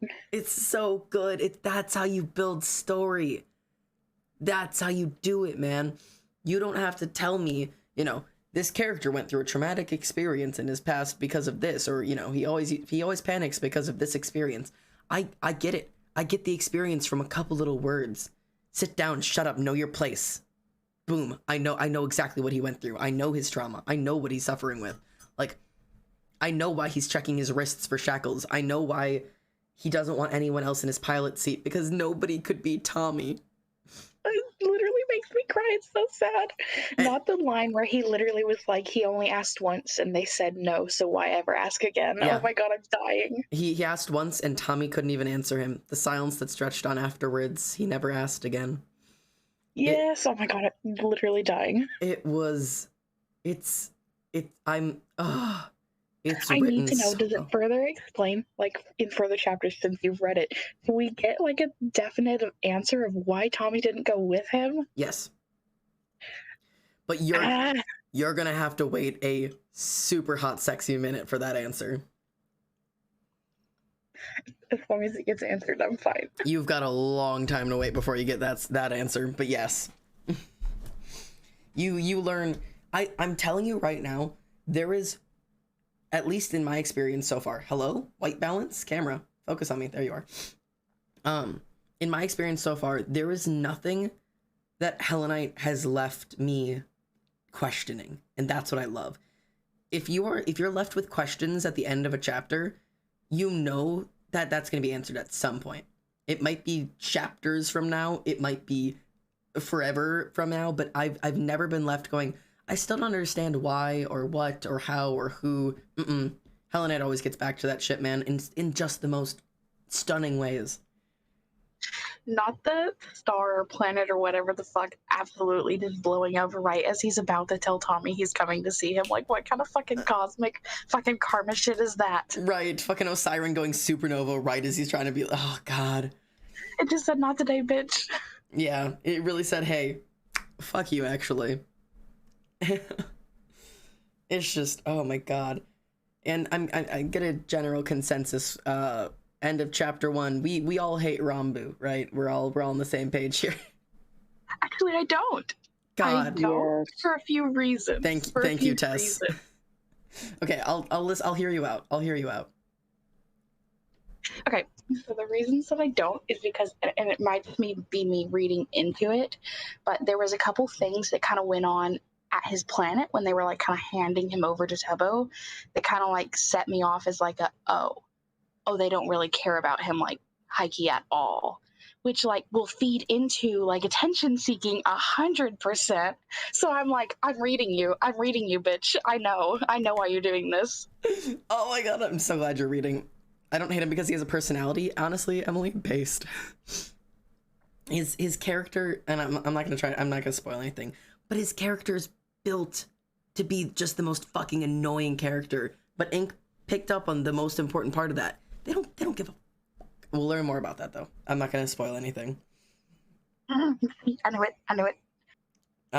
Yeah, Dawn saying I don't like him, but like especially with the emotional shutdown and how he was, yeah. It's just how he was treated, and even though he's a prince, they said he was the 12th prince, meaning he really is pretty much nobody. Well, he's which one he was. He's specifically hang on. He's third of his name, 12th prince in line. Yeah, 12th in line for the throne. And we'll actually get we'll get more explanation. It's literally everything. Hell Knight explains everything. Like there's literally an explanation for why the aide says 10th in line. No, excuse me, 12th in line for the throne. Like there's an explanation for that. That was like somebody else born that they just liked better than him. Yeah, pretty much, yeah. And it's a literally insignificant detail that like one of the siblings had kids and now they replaced him in line for the like that's literally like it's a completely insignificant detail, but it comes up again later. Everything comes up again later. Everything is Chekhov's gun. Nothing in this entire story is mentioned and then not gone back to. It's so good. Oh god, I'm absolutely just eating that shit up. What are we reading? I just woke up. We just read chapter 1 of Ad Astra. I keep picking at my tooth because I feel like there's something stuck. I need to go like get it out of my tooth. It hurts. I don't know what it is though. I feel like I just like have like a tiny thing like stuck like just between two of my teeth and it makes me upsetty. It feels like he's just pretending to be as annoying as he can, trying in different ways to get Tubbo's attention. And not, I don't know if pretending to be annoying, but more just like everybody knows that like there's like the, you know, how explain? When you're desperate for attention, you know, you act a certain way. And that way is normally annoying. Like one of the things that really stood out to me was when he was talking about how he was like top of his class and stuff, and when Tubbo just didn't answer, instead of just like leaving it there, he's like, but I'm gonna do better next time, like, and just like adding on. When he didn't get like any kind of rise or congratulations out of it, he was like, it's almost to me felt like he immediately went to, oh, it wasn't good enough, so I have to talk about how I'm gonna do better. I love it. I love it. Hope I really, really hope I was able to like do those emotions well enough for you, because when I first listened to Osiren going supernova, like when I experienced this for the first time, I was like gripping my pillows like holy shit, like there's so much happening. It's so well written to feel like panic. Oh, I was absolutely chewing my laptop. Oh god, I hope I got that. No comment on that one. That's okay. I'm guessing a lot of that is Even hated incorrect it. scientifically and space-wise. But No comment. okay. But it's just written so pretty. I don't know how I feel about blue Xander. Good thing I'm purple. Loser. Kidding. Sorry, Crow. That is absolutely not purple. Every single one of my lights is literally set to the color purple. You look blue. I'm blue, I would beat up a guy, and I would beat up a guy, and I would beat up a guy. I think my laptop might also be on night mode, so that might be contributing to that. No, I think everybody's agreeing that I'm blue. No, yeah, no, you look blue. When I tuned in, I immediately knew Tommy was Tommy based. It was really good. You read that so well. I genuinely began to feel anxiety for the characters. Oh, I'm so glad. Here, maybe I can make this more purple for you guys. That might be slightly more purple. No, that's just uglier. This is still very. You know what? I'm just gonna accept my. You know, why don't I just do color red? There we go. Is this better? Actually, this is. Does this look better? I feel like the red kind of looks less weird. I feel like they both look fine. Like, the blue wasn't bad.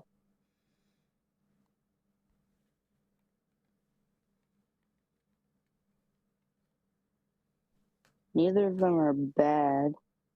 Everything's bad. Why? I don't know. Because now I'm just picking on myself. I'm gonna go with this now. I'm gonna be pink now. Did anyone else? Neither of them look bad. Sorry. Did anyone else find? Oh, sorry. No, go ahead. Did anyone else find the description of Dream kind of unsettling?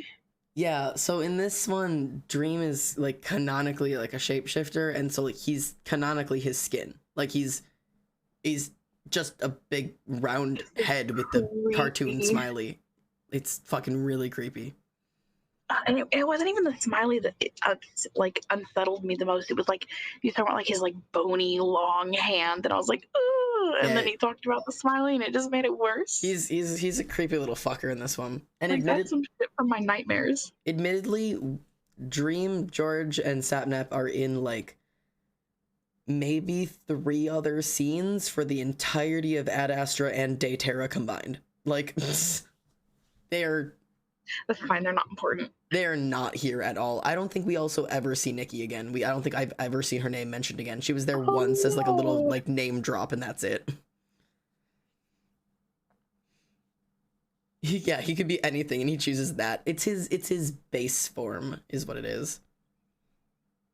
There are other forms that he takes though when we get to know him a little bit better, but you don't get to even know him better in Ad Astra. That's a Daytera thing.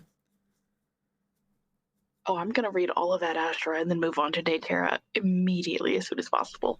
Well, I'm like, I'm itching. I'm itching to keep reading. My throat hurts so bad, but I'm like kicking and screaming.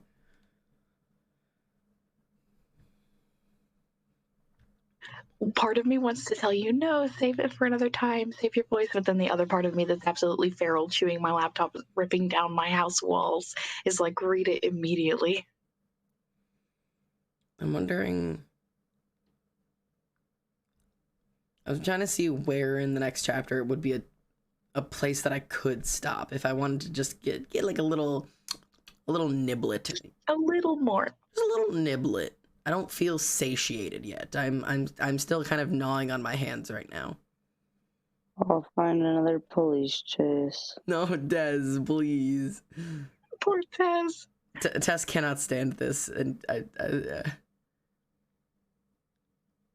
don't like Dream SMP fix, and I don't like space media. I know I keep bristling at this, but my brain wants to correct things, and it doesn't matter. I'm not upset that you're happy with your fan fiction. No. I just don't like it. It's just that it's not a Dream SMP fic. That's what my brain keeps bristling at. I don't care. It has the Dream SMP people in it, and that's close enough for me. I know. I don't like Tubbo or Rambu in any form. It's my brain. I don't like damp fic, says Dawn. me either, Dawn. I don't like damp fics.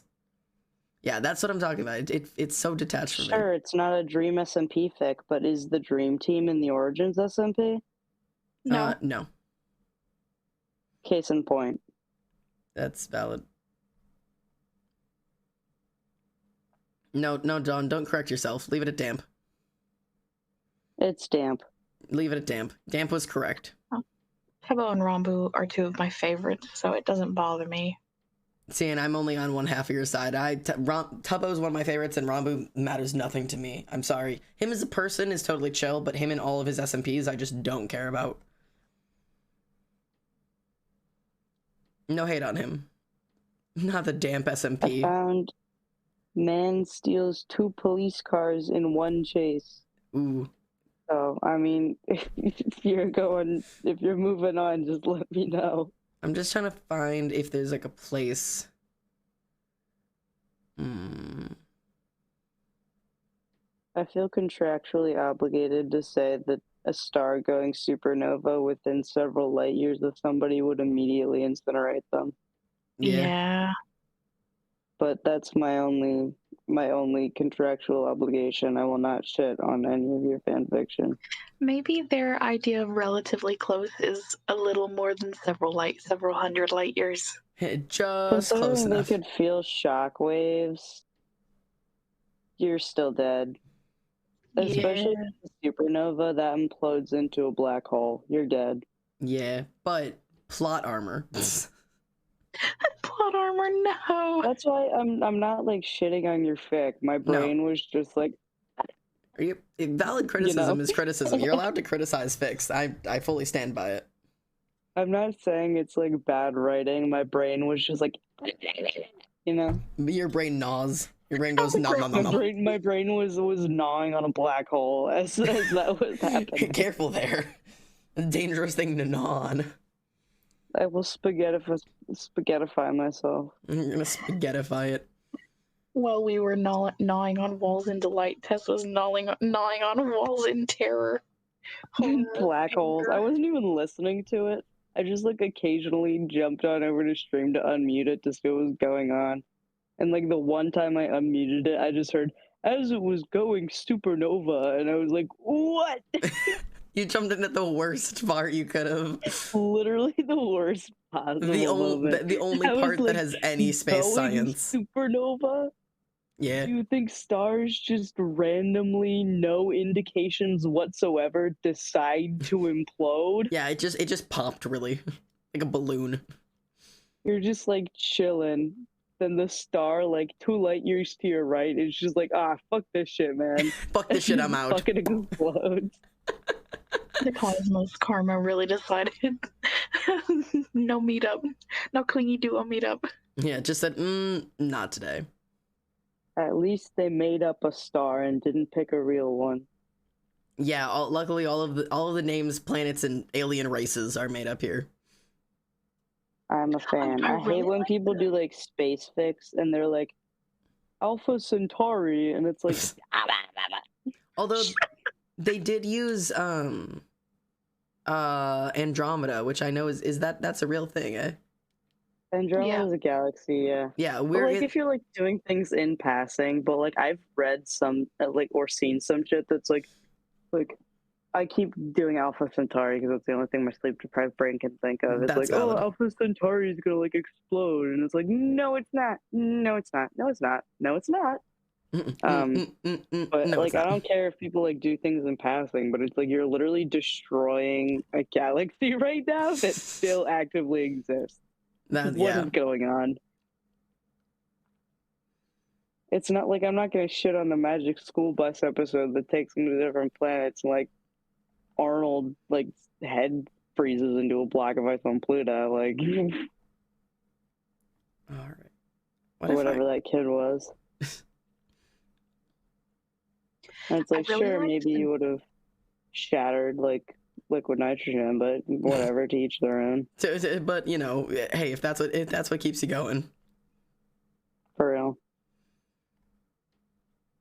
All right, I think there's like I could gift you a tiny bit more. There's like a little section at the beginning that covers right after them landing. And then we can quit this. If chat's still gnawing for a tiny bit more story, we could give it to us immediately. Do you want to poll? Well, I'm going back into the nether realms. Somebody throw a poll up, or I can throw a poll up. There's no inks already sitting in chat. I can do. At me when you're done with your tidbit. Yes.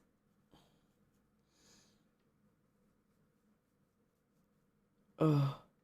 1 second, I can't do a poll on my phone, so I have to log in on my laptop. Oh, it's I can okay. do it. Thanks, Em. You'll take any tidbits you have to offer. It's just dawn and What's the question? it's just dawn and death.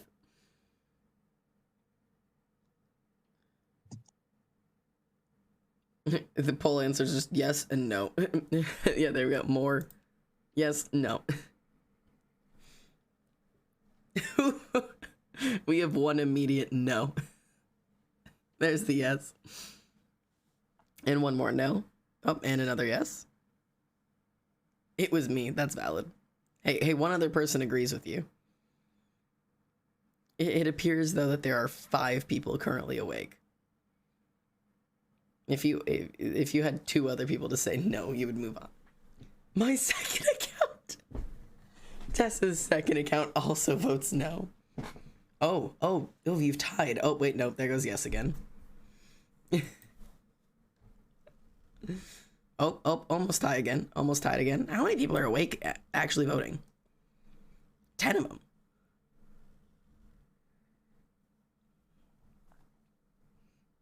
I'm impressed. A third of our viewers are currently conscious. All right. It's a yes. I will gift you another tidbit. All right. Ad Astra chapter 2. I guess we're doing this. We're only going to do a chunk of it because I can't get through another, what I think would approximately be 2.5 hours. Roll call, who's awake? Yeah, roll call. I'm going supernova into the 7th circle of hell. All right. So, reminder, if you forgot what happened 7 seconds ago, we just crash landed on a planet after Tess went supernova and gnawed on a black hole. All right. I'm gonna regret this. I need a new throat. Scrumptious. I'm so glad. I hope black holes would taste good. All right. This is just the chunk we're gonna do. I have it from here to here. Boop. Chapter 2. Proto. Flipping the wielding goggles up to get a better view of his patchwork, Tebo huffs and chews on his lower lip, not super happy with the way he sealed this section of the hull shut. Reaches behind him to grab the pry bar, but stops with a waspish voice snaps, "You've repaired that section twice now. Stop it." But it looks hideous. I almost got it perfect. That was in the middle of saying when he's bowled over by Rambu yelling, "I don't care if it's perfect. It just needs to get off this void-cursed rock. It's my ship. I'll fix it how I fucking want." Tebo fires back, twisting to glare over his shoulder at where Rambu is sprawled out in the shade of the open cargo bay, looking utterly miserable in only his pants and an ill-fitting tank from Tebo. He rolls his lips back to bare his fangs, but apparently doesn't have the energy for anything more. Tips his head to the side and heaves out a huge breath, tail limply coiled over one of his legs. A rush of genuine sympathy sweeps over Tebo, and he turns back around with a sigh, looks at his less than stellar patch job, and it kills him to leave it looking like that. But it'll survive a jump to light speed, and he forces himself to move on, snapping the goggles down once more. They've been stuck on this planetoid for almost 3 Imperial cycles now, with no way to get any communications out. Some combination of all the radiation and just general damages has kept the deep space transmitter down, making it so Tubbo can't send out an SOS, has to resort to repairing the Asachi himself. He started working on it as soon as his legs could bear his weight, but with all the residual radiation and energy pouring off Osiren, Tubbo is a little limited on time. The day cycles here are impossibly bright and deadly, swelling with heat that threatens to cook anything that steps out from undercover, so we can't start repairs until the planetoid has rotated away from Osiren, temperature leveling out to something more survivable. It's still miserable work, even at night, the welding equipment heating up at the already hot air around him to the point that Tubbo's just out there in a tank top and cargo pants, bare feet slipping against the slick hull of the Asachi. He puts on the protective gloves because he doesn't want to burn his fingertips off, but it's too hot for anything else. Leaves his arms exposed to the jumping sparks that fly off of the welding torch. Tubbo grits his teeth and bulls his way through it, rubs burn cream into his splotchy red skin as soon as the siren starts to rise, and he's forced to take shelter in the oven of the Asachi basically becomes. He doesn't want to waste their fuel running the engines enough so that the aircon will work. Leaves the cargo bay wide open and hopes a breeze will make its way inside where they rest up against the walls in the sticky shade. But no matter how sweaty and uncomfortable Tubbo is, he's learned it's 5 times worse for Ranbu, who practically melts into a puddle as soon as the sun comes up, strips down as much as his dignity will allow, and basically passes out from heat exhaustion until night sets in. At first, Tubbo chalked it up to him being a spoiled brat and attempting to weasel out of helping repair the ship. But after Ranbu literally collapsed on his feet, trying to bring some tools up to Tubbo, he realized he might not be playing up how bad he was feeling. "What are you... Oh, shit!" Tubbo shouted, watching Ranbu's lanky form slip off the side of the ship like a marionette with its strings cut. A distressingly heavy thud followed as he presumably hit the ground. Scrambling to his feet, Tubbo took a running leap off of the Asachi, wings buzzing behind him and softening his landing in the sand beside Ranbu's prone body. Checking him over quickly, Tubbo was relieved to find he wasn't bleeding and hadn't broken anything, but it looked like he was out cold. Couldn't even really tell if he was breathing. Tubbo felt wildly around for a pulse and eventually found it high in Ranbu's neck, beating erratically under a long ear. Only problem was, Tubbo didn't know if that was normal or not. There weren't many Ender in the Imperial fleet, definitely none in his old cohort, and Tubbo only knew what the resting pulse was like for 3 other species. He didn't know jack shit about Ender physiology. "You better not die, you stupid jackass," Tubbo muttered under his breath, another hand flitting down to feel Ranbu's forehead, warm skin warm to the touch, but not sweaty in the slightest. Was that a bad thing? A good thing? Fuck, he didn't know. He'd never even touched Ranbu before. Queens knew what his normal body temperature was supposed to be, but Tubbo had to do something. Fucker just collapsed dead on his feet, and that was obviously not ideal. Hauling a surprisingly light Ranbu into his arms, Tubbo carted him inside the cargo bay and spread him out on the floor, attempting to be careful as he set him down. Ranbu was at least still breathing, chest rising and falling shallowly, and Tubbo flopped down next to him, chewing on a thumb and trying to think of everything he knew about Ender. They were stupid tall and stupid rich, had some sort of problem with water, could teleport short distances and see relatively well in low light, which probably helped them out a bunch since their planet was a sad, frozen little rock at the edge of their system, hardly got any Ah, shit, that was it. Annual was frigid, probably never even got much warmer than freezing, and where Tubbo had been slowly getting frostbite standing out in his full gear, the Ender were all walking around in relatively light-looking fabrics, completely unbothered. Ranbu's got fucking heat stroke or something, and Tubbo immediately yanked his boots off, fingers working quick to unbutton his long-sleeve tunic, exposing as much of his skin to the air as he could in the hopes it would cool him off. But it's nowhere near close to freezing, with something more like 26 degrees in here. Fuck, Tubbo stammered, wrapping his hands nervously against the floor, trying to come up with some solution that didn't involve using up what fuel they had, finally lands on something. Spinning around so his back was to Ranbu, Tubbo paused for a half second, feeling like an idiot, but he couldn't think of anything better with no power to lower the temperature. Slowly began fanning his wings to create a breeze. The movement pulled at his blaster wound, aggravating already tender muscles and tissues, but Tubbo didn't have a lot of options here, and he'd rather tear his side back open than get stuck on this dusty rock with no fuel after running the aircon trying to cool Ranbu off. Queens. He might have to, though, if this didn't work. And Tubbo might not like the guy, but he sure as hell wasn't going to let him lay there and have his brains be cooked alive. No one deserved that. Not even snotty, spoiled Ender Princes. But thankfully, after a few minutes, he heard groaning behind him and looked over his shoulder to see Ranbu stirring, bringing a shaking hand up to rub at his face, eyes slitting open in the gloom and glowing vibrantly.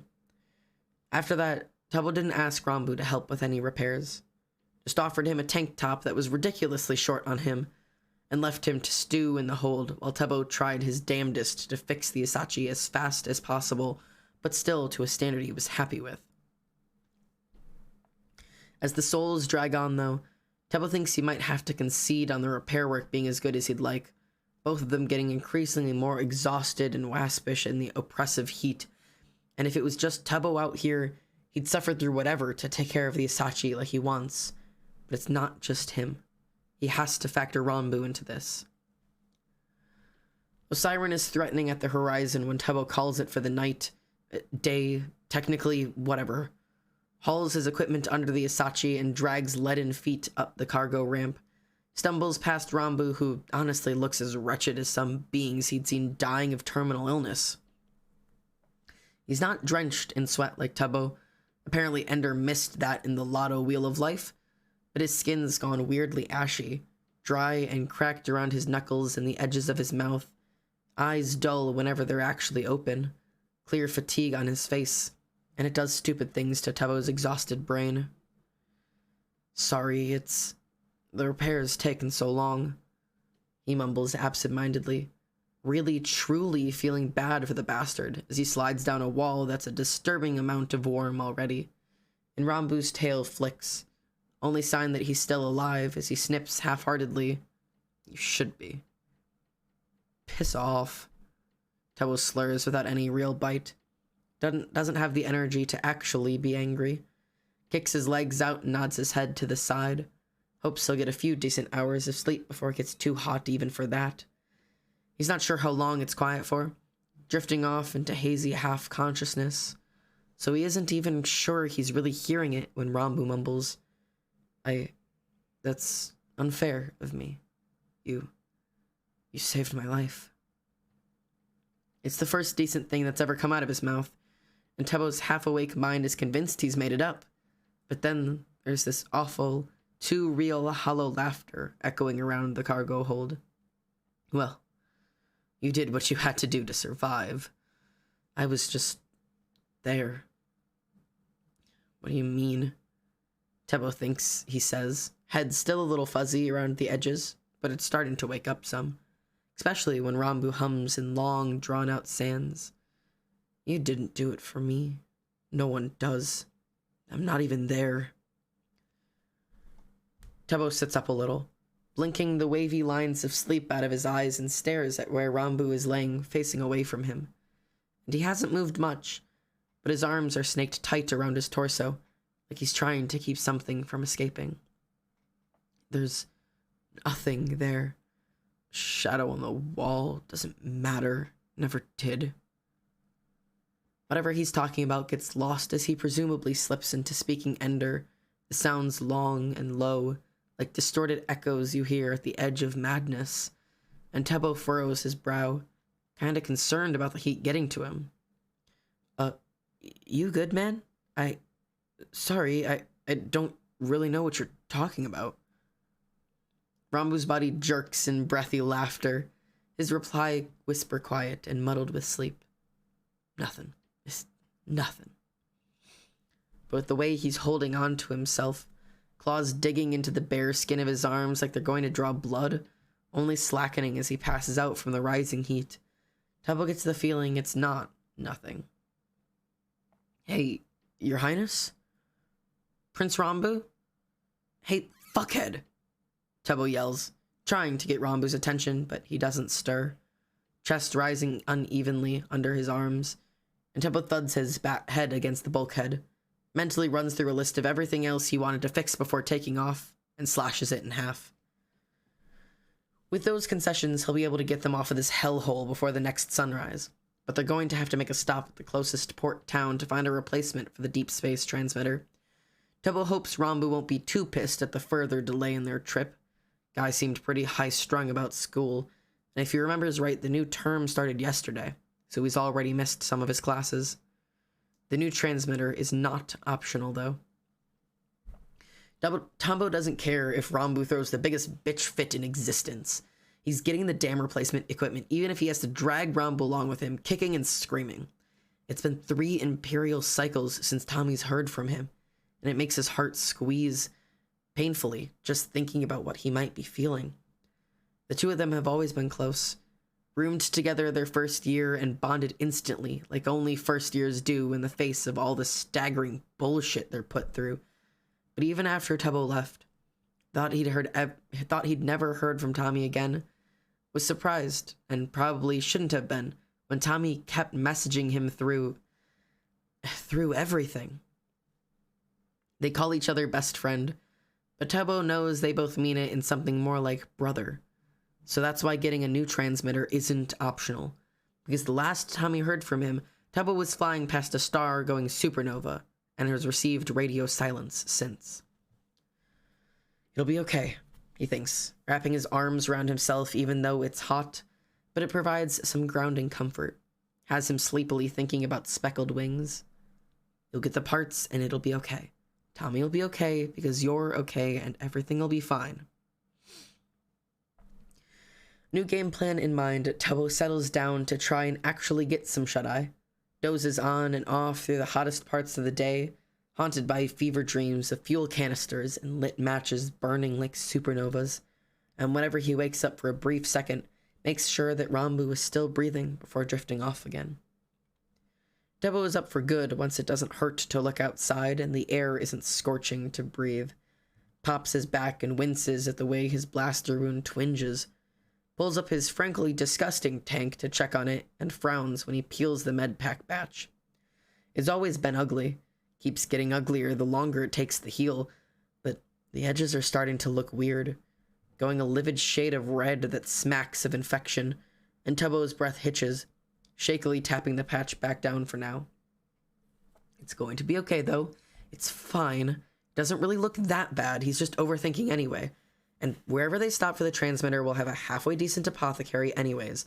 It's going to be fine. There's nothing he can do about it now, though. So he puts it out of his mind and struggles to his feet. Goes about fixing the dinner. It's real fine dining on the Asachi without the portable replicator working, and Tubbo grabs a packet of nectar for himself and a dehydrated block of something for Rambu. Walks over to where Rambu's still passed out and nudges him gently with his toes. Hey, Princey boy. Time for another 5-star meal. Rambu's face scrunches up at the torch, and not in a, ugh, I don't want to wake up way, but in a, that really tickles way. And now is so not the time, but Tubbo can't help himself, shifting his toes a little further and wiggling them into Rambu's side. The noise he makes in protest is absolutely bizarre, high-pitched and warbling, rumbles out of his chest like a startled house cat as he twists away from Tubbo's touch. It's so unexpected that Tubbo can't help laughing, hunches over with how hard he's wheezing, and Rambu turns to glare daggers over his shoulder, which only sends Tubbo further into hysterics, because with his slitted eyes and flicked back ears, now he looks like a disgruntled house cat. What? Tubbo stammers around his giggles, forgotten packet of food dangling from one hand, and Rambu snatches it from him, elegantly ripping the plastic open with an easy swipe of his claws, the look in his narrowed eyes screaming, "This could be you." Tubbo sincerely doubts it, confident he could take him in a fight despite the height advantage and the whole claw-fang situation, rolls his eyes with a snort and heads to the edge of the cargo ramp. It may still be hot, but the air is considerably fresher out here than in the hold, and Tubbo flops down with a slight wince, crosses his legs together while he drinks his nectar.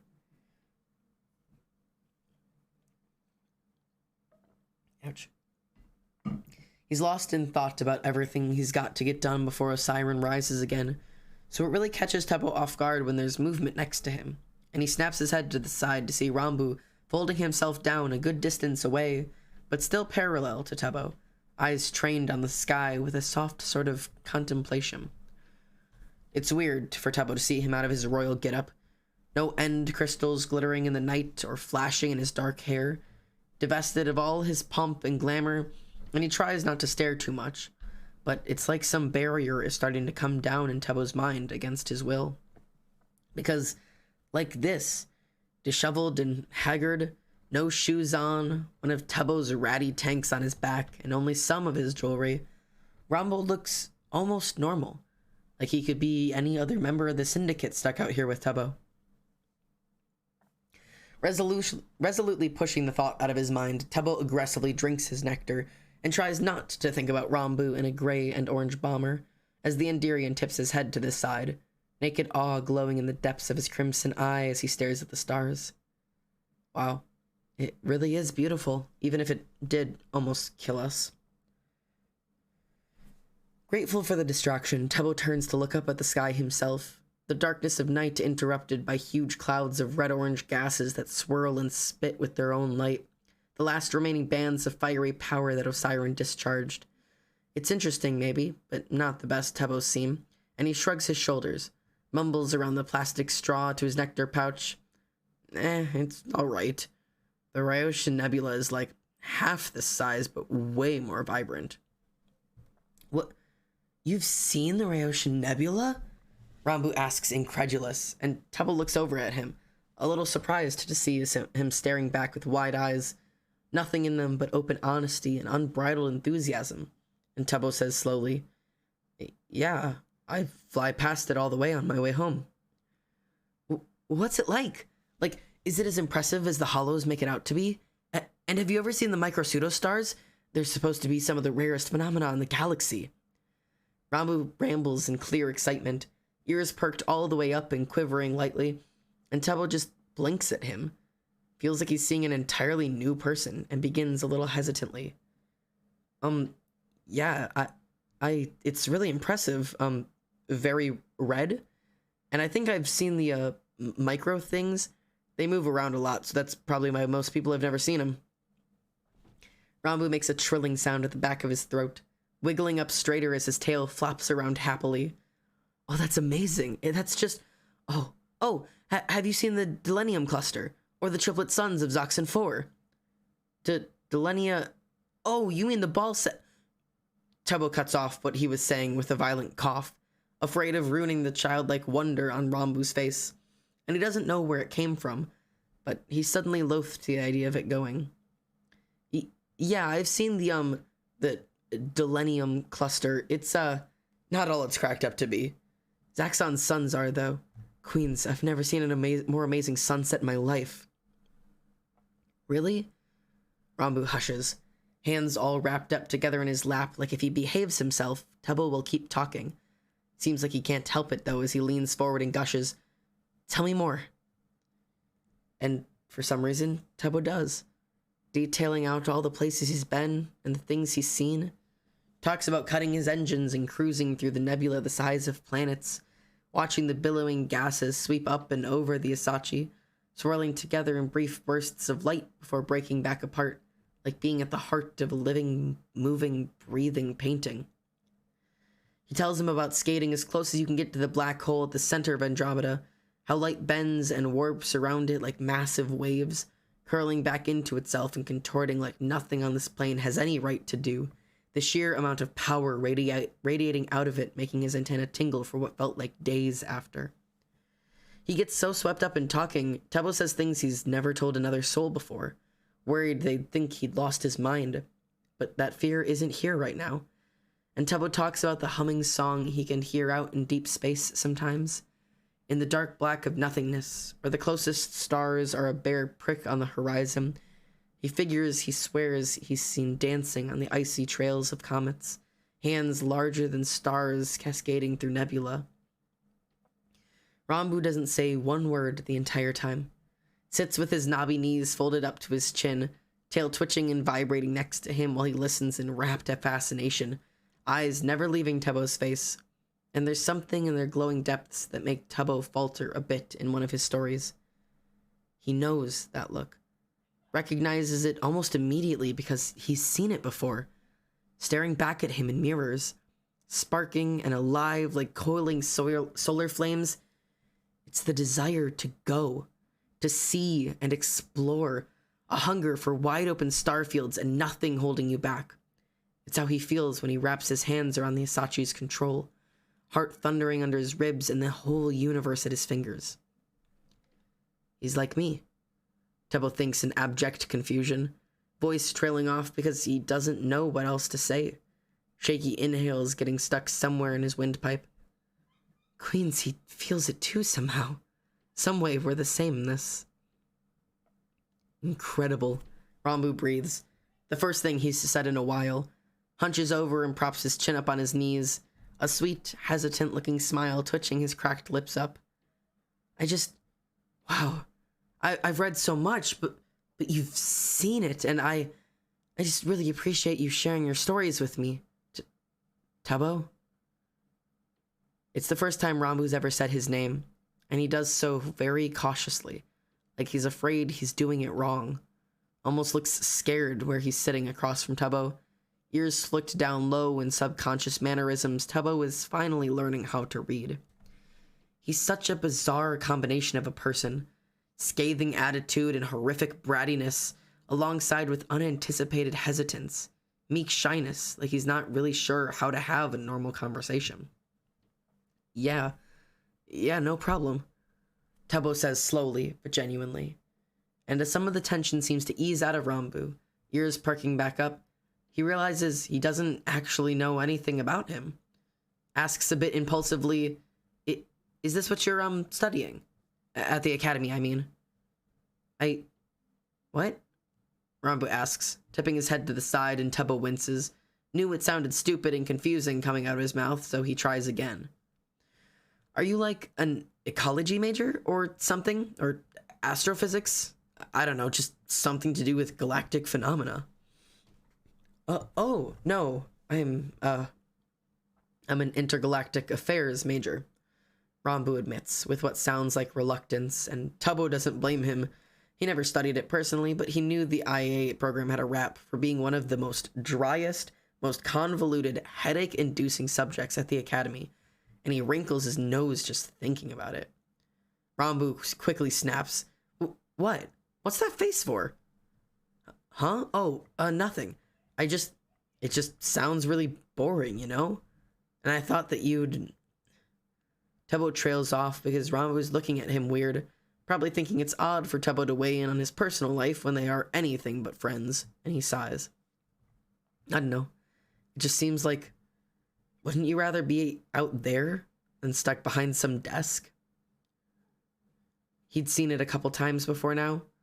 Ranbu just going absolutely still. Any expression he had dropping away into blank nothingness.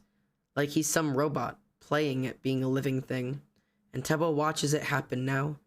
His tail freezing by his side, that distant apathy shuddering fast over his eyes. It's absolutely haunting. Ha, what a ridiculous thing to say. Why would you, I bet the heat is getting to you by now, too, which I'm not surprised. You spent so much time fixing the ship, I'm sure you're exhausted. Ranbu says smoothly, but it doesn't sound right. Like he's not actually present while he says it. This ordeal has been tough on you, I understand that. When we get to Nerox, I'll speak with my father about increasing your payment. Would that be acceptable? I mean, yeah, if you're sure, but... Tubbo tries, but he's quickly cut off by Ranbu interrupting fluidly. Consider it done. It's the least I can do, and thanks for your service, which are quite extraordinary, if I may say so. I'm curious, but If you don't mind me asking, where did you learn to pilot?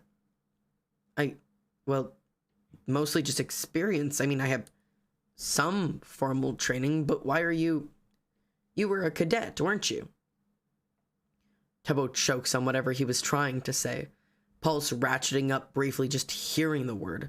Thoughts scrambled in 100 directions as he stares at Rambu, and the prince inclines his head, says swiftly to his unasked question of how. You still make your bunks the way the Navy does. The baseline for most of your flight maneuvers is classic Imperial doctrine. You probably don't realize it, but whenever you stand still, you do it in parade rest. It hits like a punch to the gut, and Tubbo woodenly turns away, hands starting to tremor with the knowledge of how much of them is still in him.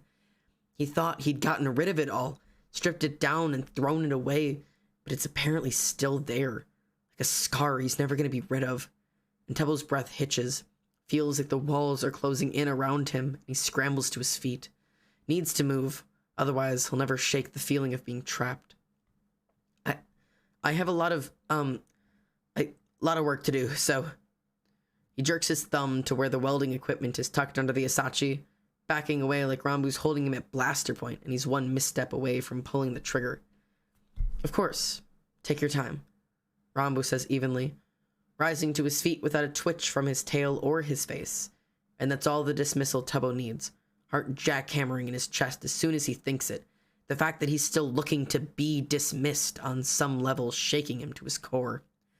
You're not there, you're not there, you're not there, Tubbo repeats to himself over and over again, trying to get his hands to stop shaking while he patches the few remaining holes, shoves out everything that's not fixing the Asachi, and takes in even breaths. You're out. It's fine. You're okay. You're free. But it doesn't feel like he is. And Tubbo stares down at his bare wrists later, nicked and burned from some wayward sparks, and there's nothing there, but he swears he sees a faint shimmering of gold out of the corner of his eyes. And that's where I'm cutting you off, because I can't read anymore. I'll die if I read anymore. I'm cutting you off.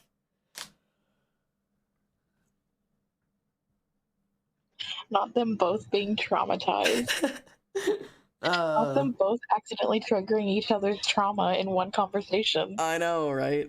I know. It's like almost like an art. At DG. I'm adding the Tess so that Tess knows that we're not being writers anymore. Or readers. Jerry will remember that. Thanks for the follow. Welcome home. I hope Jerry will remember that. But yeah. Oh god, hang on, I need more water.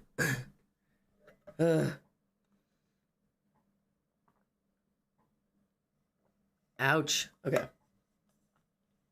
That's a good fucking fix. That's some good soup. That is good soup. That is some good fucking soup. That is... I absolutely love the little details that Rambu picked up on to be like, oh yeah, I can totally tell. And this, I'm dying. The fact that that when Tubbo is like standing, like just resting, he stands in parade rest still is agonizing information. I don't think that is agonizing. Like, I hate it. I hate it so much. I hate it literally so much. But yeah, the little snaps of emotion turnoffs are wild from Rambu. And we'll learn more about what exactly is going on there at some point. I have multiple ideas already, but I can't wait. I have so many pieces of interest. I'm so excited. I can't even say anything. I can't speculate because I know all the answers. No, you're good. My brain does enough of it for me. I don't know how, but doing that much reading somehow has not only made my throat hurt, but my tongue hurts. The way they describe their trauma responses kills me. Dude, I'm telling you. And I love it because they're so different. Yes. Oh my god, I hate it. Oh, I'm dying. I love it. I hate it. I'm dying. No, when they started talking about like how hot it was and stuff, I was like, oh god, no, because my first thought was like how Rambu's planet is like just ice shit ass cold. Yeah, I was like, oh my god. Annabelle is freezing cold. And then I think it was Beth said it in the chat. It was like, since they can't touch water, they probably don't sweat, which means they can't regulate their body temperature like people do. And I was like, oh my god. Yep, Rambu does not sweat. Oh god, yeah. So that's those are all fun little facts. This is a scene that I'm like 3/4 of the way through Day Terra, and I still think about that scene that I just read to you guys, because that's why I wanted to push through this section. Because like there's something about the visuals of when we were talking about tropes, right? And talking about our favorite tropes, and Terry brought up the concept of when like the first moment you see someone being human. That's this. Like that's where this scene takes place, where Tubbo looks at Rambu and Rambu looks at Tubbo, and both of them go, "Oh, that's a human." Like, well, not a human, actually, specifically not a human, but like still, you know, they both like humanize each other for the first time rather than some fucking prince and some dumb pilot, you know? Literally dying at the way he just like sat there like wanting for Tubbo to just tell him more. That fucking line, like maybe if he behaves himself, Tubbo will tell him more. I'm literally dying. I love it so much. The concept of like, yeah, like he's like literally like legs crisscrossed, hands folded, like trying to be like, if I like, I'll behave, I'll be good. Right, like as if he just doesn't disturb Tubbo while he's talking, maybe he won't realize what he's doing and he'll just keep talking to him. It's horrible. Yes. Oh, that's okay. Let's see. Sphinx says it's interesting how they just sneak back into what they're trained to do when they don't realize it. Tubbo with cadet training, Rambu with being unnoticed, but still being trained for the throne. Yeah. I don't understand how Rambu's like feeling then, because should he be like straight up dead? I'm confused, because Tubbo is absolutely suffering and it's just so much worse for him. How is he sitting there talking to him later? So essentially from the point of view of the story. So as much as Tess was gnawing on a black hole earlier, I'm currently gnawing on I'm gnawing on a brain currently, because as somebody with at least a smidgen of medical understanding, essentially what they're writing is that Rambu's body is experiencing heat stroke, right? And when you have heat stroke, your body shuts the fuck down to try to preserve itself from overheating. So it takes all of your blood and it pushes it all the way out to all of your extremities to try and cool it down as quickly as possible, which takes a lot of blood away from your heart, lungs, brain, and essentially you pass the fuck out and you just end up on the ground while your blood tries to regulate your temperatures. And normally you would also be like sweating profusely for a certain degree until you hit a certain point, in which case you'll stop sweating because your body's going to try to conserve water. And it causes a bunch of issues. For them to be saying he's unconscious from heat stroke for several days and or weeks at a time, I know he's an alien. I know he's Enderian. But that's not how it would work. He would not be doing great. Alive. Yeah. You can have heat stroke for weeks at a time. You can't be unconscious from heat stroke for weeks at a time. You would be dead. But I don't even care about that. I don't care if it's incorrect, because it's just so fun to read. How long have they been there on that? I wanted to ask that. How long have they been there on that island? Because it said cycles, but I was like, cycles days in this case or months in this case? It's not months. It's so cycles from what I understand. So okay, this is difficult to explain because they tell time differently on each of the planets based off of the planet's rotations. So an imperial cycle is the time it takes for like the Nirox, for Nirox to have a day. So like it's the time of it's a day for Tommy. So I guess it would be the best concept for like days for us. But where Tubbo is, he's experiencing multiple days on his planetoid, because it's a very small planetoid that rotates faster. So he's experiencing multiple days on his planet in the time it takes for days to pass in imperial cycles. Okay, so it's still essentially just a day. It's just like the up down of time of and like night and day on the planet. Yeah, kind of. It's confusing because like time is relative. Like, what is a day for Tommy right now is not a day to Tubbo, because the same amount of time is not passing from sun up to sundown, because they're on different planets that spin at different speeds. So, like, a day for Tommy might be what we call 24 hours, but a day for Tubbo right now might be what we call 6 hours. So even though 3 days pass for Tommy, 10 days pass for Tubbo, it's really a whole mess. But that's why we normally tell time through imperial time. But yeah. I'm still caught up with the fact that Rambu has the same kind of spiral while digging his nails in that Tubbo did, probably in response to the same feeling of being treated as less. Yeah. The main difference being that Tubbo had Tommy to call, but Rambu ended with him passing out and Tubbo not being able to understand his Endirian. Yeah, Rambu slipping into talking Endirian when he's like loopy is so lovely to me. I love the way that they describe the languages. I'm gonna be honest. One of my favorite parts of this entire story is, speaking of world building from earlier this morning, the concepts of this is a little bit of hard world building. Like, there are specific planets with specific races that have different customs and different languages and different, like, you know, communication styles and government levels and family structures, right?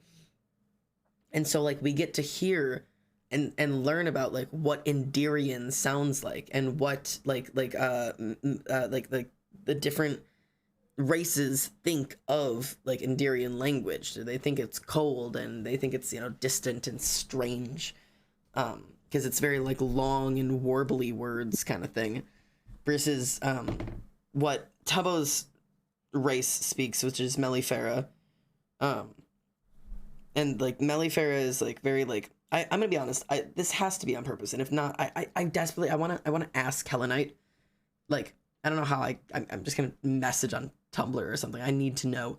I'm almost certain that the Mellifera folk are based on some form of Mexican or Hispanic based heritage, because, like, the language that Tubbo's, like, home planet speaks is, like, it's like Spanish to the left. Like, I can almost understand bits and pieces of it because it just sounds like Spanish, but not quite correct. Like, it's a whole thing. You really said Spanish to the left. That's what it sounds like. Like, and it's so good. And we get to learn about different customs in each of the worlds, and like, I love it. I love it. I love it. I love world building. I love world building so much.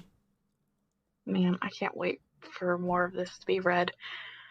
Yes. It's so good. And if anybody is like, I don't give a fuck about you reading it and I just want to hear it, if you need it read to you, it's available on Passerine Podcast on YouTube. And if you're like, I just want to read it for myself, it's available on AO3 under Ad Astra or Event Horizons by Helenite. And if you want it read by me, just wait for the next time I do this. Not a subathon, the next time I read. I don't know when I'm going to do that. I'll have to just find a time. But yeah, Dawn pointing out that, like, both of them were having that feeling of being talked down to or not mattering. But Tubbo got to call Tommy, and Rambu just had to lay there. Not even in the fandom, but you're totally right. This is a book. I'm going to read it. I'm telling you. This literally, despite the fact that it has the fucking characters' names and is very loosely based on their personalities, which is literally just a character trope anyways, I would not blink twice if I saw this in a bookstore and picked it up and it was like Frank and Jerome. Like, yeah. Same, absolutely. Like, this is just a book. This has nothing to do with any of the people they're from. And that's what I think is so cool about fan fiction, is because you get an instant buy-in. You could write an entire, like, original story and then just line up your character's tropes with the character tropes in the Dream SMP or Origins SMP or fucking Hermitcraft or fucking My Hero Academia. I don't even give a fuck. Like, line up the character tropes and put them in the, like, replace the characters' names, and you immediately would have like a best reading fan fiction. Like, fan fiction literally has nothing to do with it, like anything on the story or canon or anything, and I love it. I think it's such a brilliant concept to get people to immediately buy in to your story without knowing a single thing about it, just because you've used these correct names. It's like a cheat code. Like, I think in theory you could replace most of the things in Ad Astra with, say, like, I'm trying to think who would be who. I'm trying to think, like, replacements for, like, other fandoms. Because Tubbo is the short and angry for the most part. Short, angry, and bitter kind of bite, whereas, like, Ranbu is, like, the tall, elegant, like, well-controlled one. Like, and obviously they're both traumatized as fuck, but, like, there's so many characters that you could slot into those places, and they'd be the same. At me, but you want to know who it makes me think of? Who you could replace it with? Who? Bakugo and Todoroki. Oh my god, I didn't even think. Yeah, Baku Todoroki. Yeah, that's essentially, there it is. Boom. Replace those. You've got a best-selling My Hero Academia fanfiction. The characters mean literally nothing, and I love it. I think that's why I like it so much, because I love B-Duo as a concept, but I do not give a fuck about them in Dream SMP, and they don't exist in Origins. Well, not in Origins anymore. The original Not Origins. anymore. Original Origins they did. R.I.P. B-Duo. That's what you get for fucking shipping real people in the universe. They don't interact anymore. I thought we learned after fucking Septiplier or Dan and Phil. God. You'd think people will fucking learn. They don't. They really did ruin B-Duo. They ruined B-Duo, they ruined Septiplier, and they ruined Dan and Phil. Like, we'd just be doing this to the fucking white boys, man. It's just fucking weird. Not ruining the white boys. The internet is good for one thing, and one thing only, and it's ruining the fucking white boys. And, you know, harassing everybody else who isn't a white boy.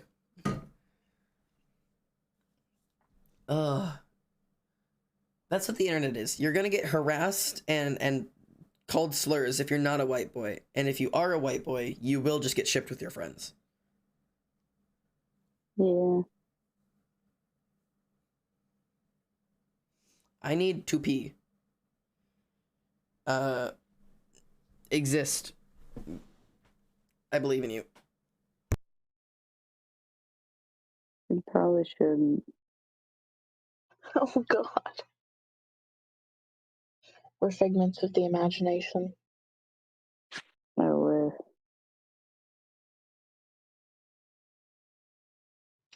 Says you sound so down for the count. No, I'm just kind of chilling here. How was your cop show? I was halfway between watching the cop show and, like, trying to go to sleep. I had the stream on, like, volume 1, sitting on my side desk. Had, like, a mini mental breakdown. And then I was added and summoned, so here I am. Welcome, Enderbot _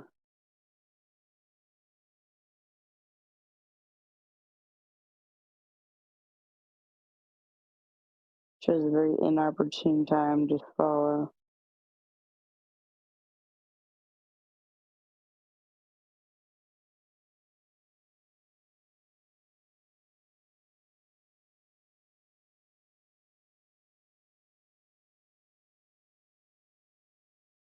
We're not very entertaining at the moment.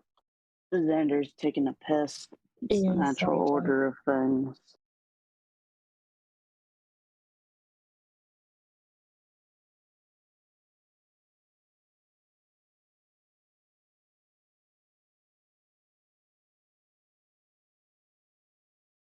Sometimes when you send welcome home messages, for a split second, I'm like, is that stream on? That's me. Stream elements. Wicked Ink? No. Dream Elements. Eh, I was making fun of Wicked. that's valid. Called me stream elements. Enderbot, hello. Sometimes when they message and say like "Welcome home," a person, I'm like, "Dream Elements," but no, it's just Wicked. Hello, Enderbot. I was supposed to pass it like 30 minutes ago, but I clicked into the stream from the homepage, and I've just been listening. The discussion stuff is really nice. I'm glad you're vibing. But yeah, sorry. I like the no backseating tag on your fan fiction reading. Guys, don't backseat the fan fiction. It's really cringe. Don't do that. I'll get rid of that. I fixed it. Oblivion, just eat your feet. Yeah, do it. Eat them, bite them off. Nom nom nom nom nom nom. Not the people shit.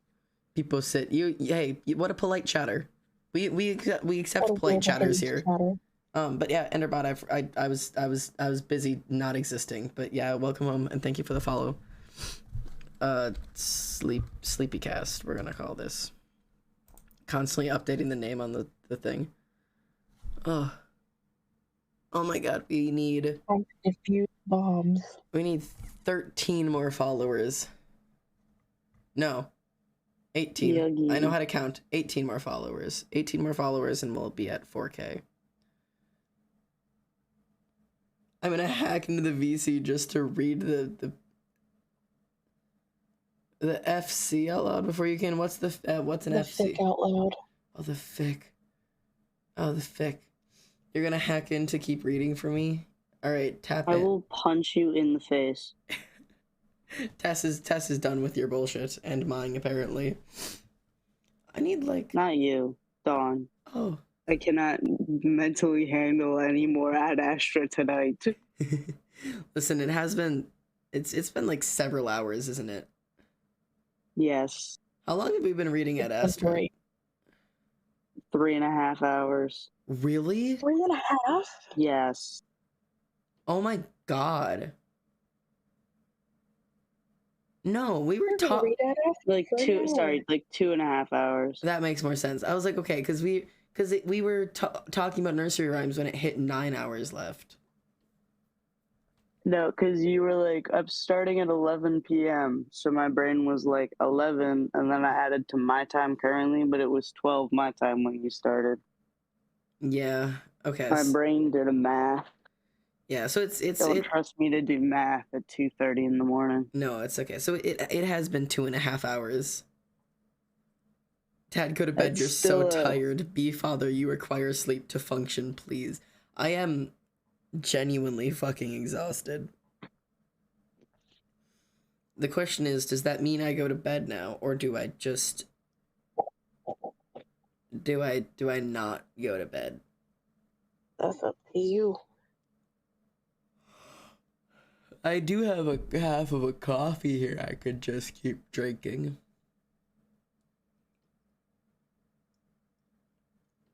Who needs sleep when coffee? We could play Webkins. Most people, actually. My poor computer. I would say my phone has not been off of stream since you started. Yeah, my computer has been actively running for 28 hours. 28 to 29 hours, 28 to 29-ish hours. Although, admittedly, not super concerned about my PC. My PC can manage running for a couple days. It'll figure it out. I'm more concerned for my camera, which was quite hot. Actually, now that we've turned our lights off and it's not white balancing as hard, my camera's actually cooled down. It seems fine now, which is interesting. And also my LED light, which hasn't been off in 26 hours. Oh no, it turns off at night. But also that doesn't get hot or anything. I'm just afraid that I'm gonna kill it somehow.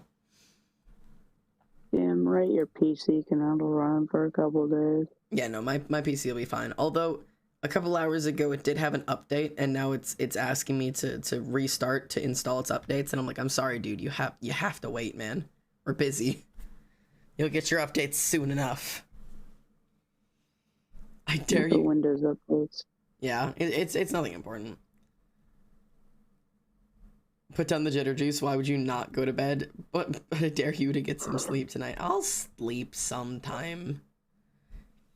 It's just it always feels weird sleeping when there's so little time left on the clock because it makes me anxious. And I shouldn't say so little. There's 6.5 hours on the clock right now. But yeah, I don't know. Wait, 134. Did you hear the number I just said? 134 something. Yeah, that's how many subscribers we have right now. That's 134. yeah. Oh, I thought you said 134,000, and I was like, hold on a second. No. I have 100. How many? There's 134 subs on the channel right now. I can't even process how many that is. It's just 134. oh fuck, you're right. One less than 135. Oh my god. How'd you figure that one out? And one more than 133. I don't think you're right about that one actually. I'm gonna have to check your math. I don't know, I got it when I was gnawing on a supernova. Hi again, Xander. Hey, Crushy. How you crushing? How you crumption? How you help? I'm just checking something real quick. Just to peek.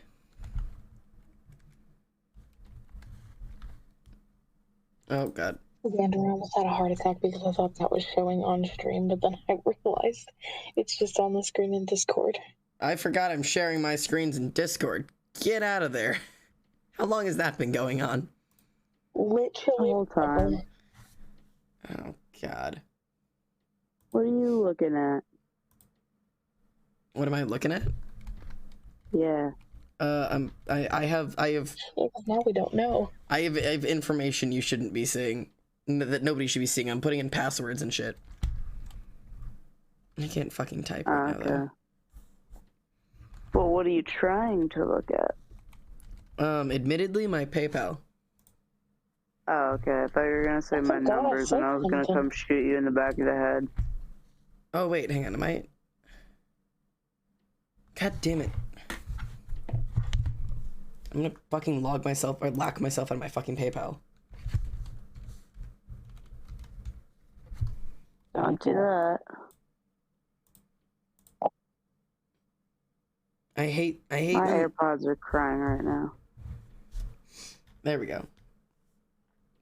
I sometimes, like, especially during subathons, I like to like double check that like my PayPal is like working and shit, because I've had things where it'll glitch and like it just causes issues. Is it functional? Are you getting money? Yes. Sometimes it assumes that, like, especially with subathons, people are doing lots and lots of little $1 donations, and so it assumes like something's gone wrong, and it puts up like a caution alert. It's like you're receiving more money than we expected. Like, be wary of like callbacks and refund requests, like just like concerns like that. I don't have any European dollars. That's a shame. Request everything I've ever done.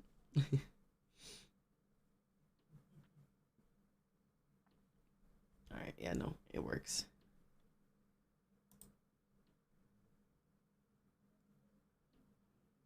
It seems as if I have gotten refunds for all of the failed transactions. Okay, that's good. Stupid Twitch. I'm never buying anything on Twitch ever again. I'm telling you, man, Twitch has been sus sometimes. I know. It is so hot in my room. I'm sorry.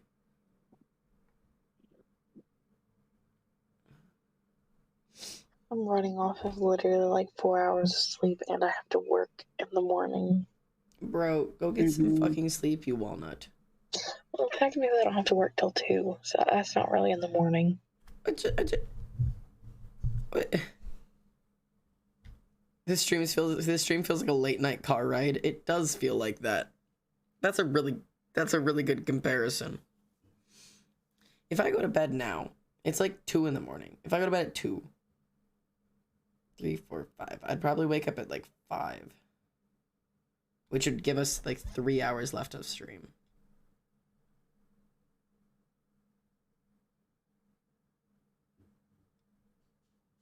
It's gonna be funky ending at 8 a.m. What a weird time. Can we get McDonald's, Father? We have McDonald's at home.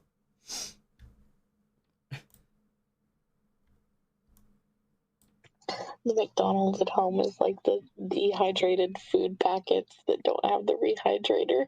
Yeah, I don't have a rehydrator, so gnaw on your dehydrated cube and suck on your nectar and have a good day. Alright. Alright, well the children are encouraging I sleep. I might actually comply, admittedly. I don't want to push it out too far in terms of sleeping, because I don't want to wake up and have like a 2-hour stream to do. Can we stop at Gacy's? No, we're not making any stops. We don't make stops on our car rides, you know better. The only time we stop is if Ollie needs to pee. That's the road trip rule. Which is most always. Which is every other intersection. No, I'm kidding. It's not that bad. You look sleep deprived? Well, I mean, I got 3 hours of sleep last night and 4 hours of sleep the night before. So I think I'm doing fine. And I have had if I did 10, 11, 12 fuck. I have had the functional equivalent of 12 cups of coffee today. Just so you know. Because I cannot be healthy. this is not a normal sized mug. I don't know if anybody's ever actually like registered. I'm shocked. That's not a normal sized mug. Well, I can't tell what it looks like on camera, but it's not a normal sized mug. Deceived. But like Betrayal. I've drank a nice amount of coffee today. I fucking love coffee. Put down the coffee, I'm picking it back up. What utensil are you stirring your coffee with today? It's a fork currently. The same fork. It is the same fork. It has been the same fork and the same mug for the past 30 hours. Why a fork? Because that is the item I grabbed today. You want me to grab something else? I'll start stirring with my fucking Wacom pen at this point. I've got a fucking Wacom pen, and this is gonna be my next stir stick. That seems a little bit counterproductive. It might be less than ideal. I'm not drinking bottles of creamer, you freaks. I don't know why you freaks fucking drink creamer. All of you are weirdos. I get sick if I put too much creamer in my coffee, and I'm one of those bitches who like a little bit of coffee with my creamer, and yet I'm still not I'm not fucking drinking that shit straight.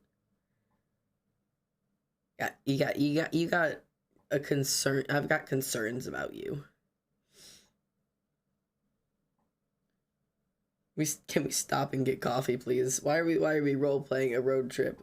Chat's devolved. I feel like I'm devolving. If we start role playing, I'm gonna start screaming.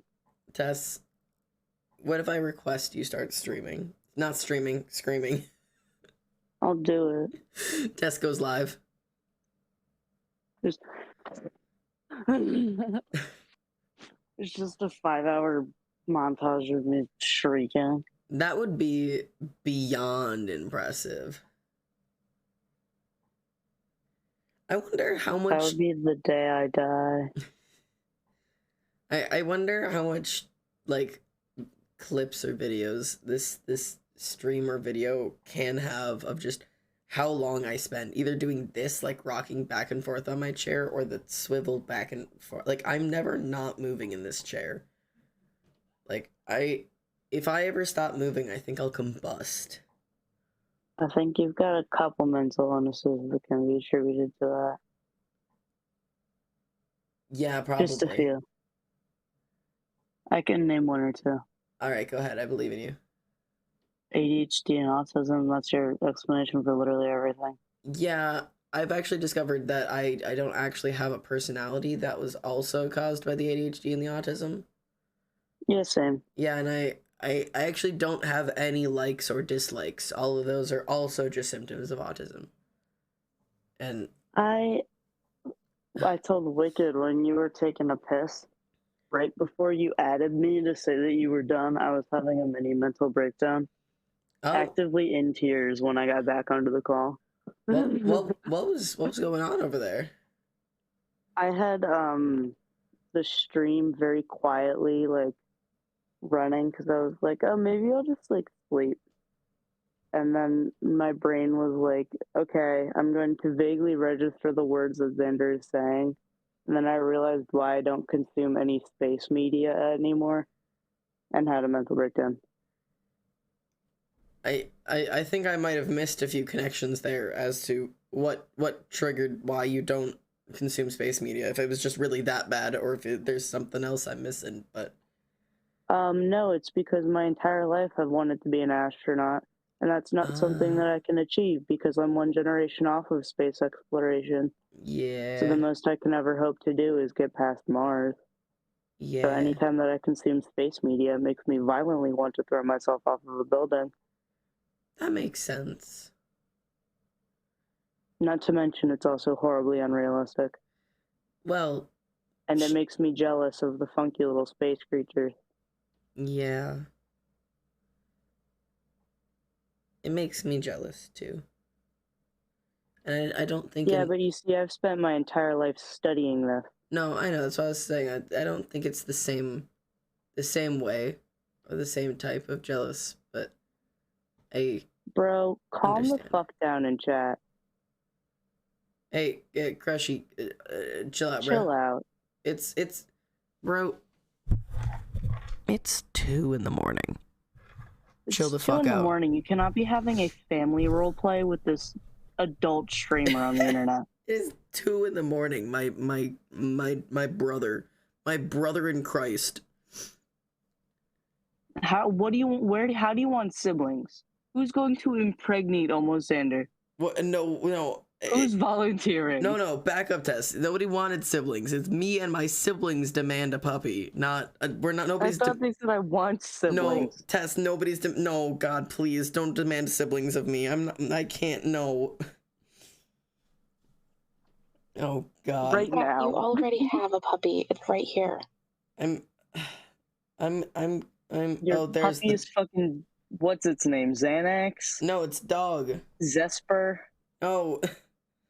That's the dog. That's the family dog. It's dog. Wicked just put dog in chat. Family dog is a possum.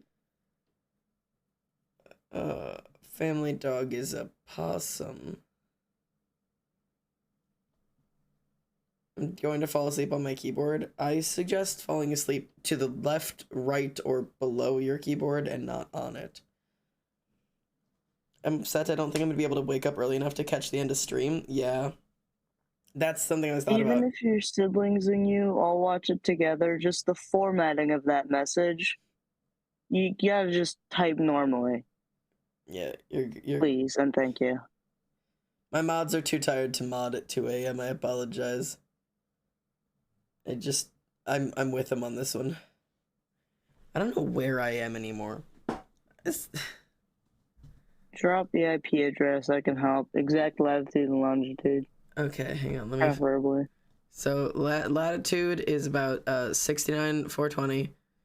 and Why did I longitude. know that was exactly what you were going to say? Because I'm a one-trick pony and I only make one joke. Anyways, like I was saying, latitude is 69,420. My longitude is your fucking mom's house. Anyways, I'm coming to visit your mother. She makes wonderful meals. No, she doesn't. I'm coming to bake your mother some wonderful meals. I'm the cook of the household. Tess, will you cook with me? I want food. I'll cook for you. Really? I wouldn't mind I'm helping. very bad at cooking with people. I can chop up your vegetables for you. Depends on what vegetables. I can make myself useful. I can be useful. You can wash the dishes. Okay, I'll wash the dishes. Me and Ollie washed the dishes together recently. There's like, I don't know if it's like genetic, but all of the women in my family just, if you're cooking, you cannot stand having anybody else in the kitchen. Can't do it. Too many cooks in the kitchen kind of rule. Like maximum is one other person if we're doing like a for shits and giggles thing. If I'm actually cooking, just me.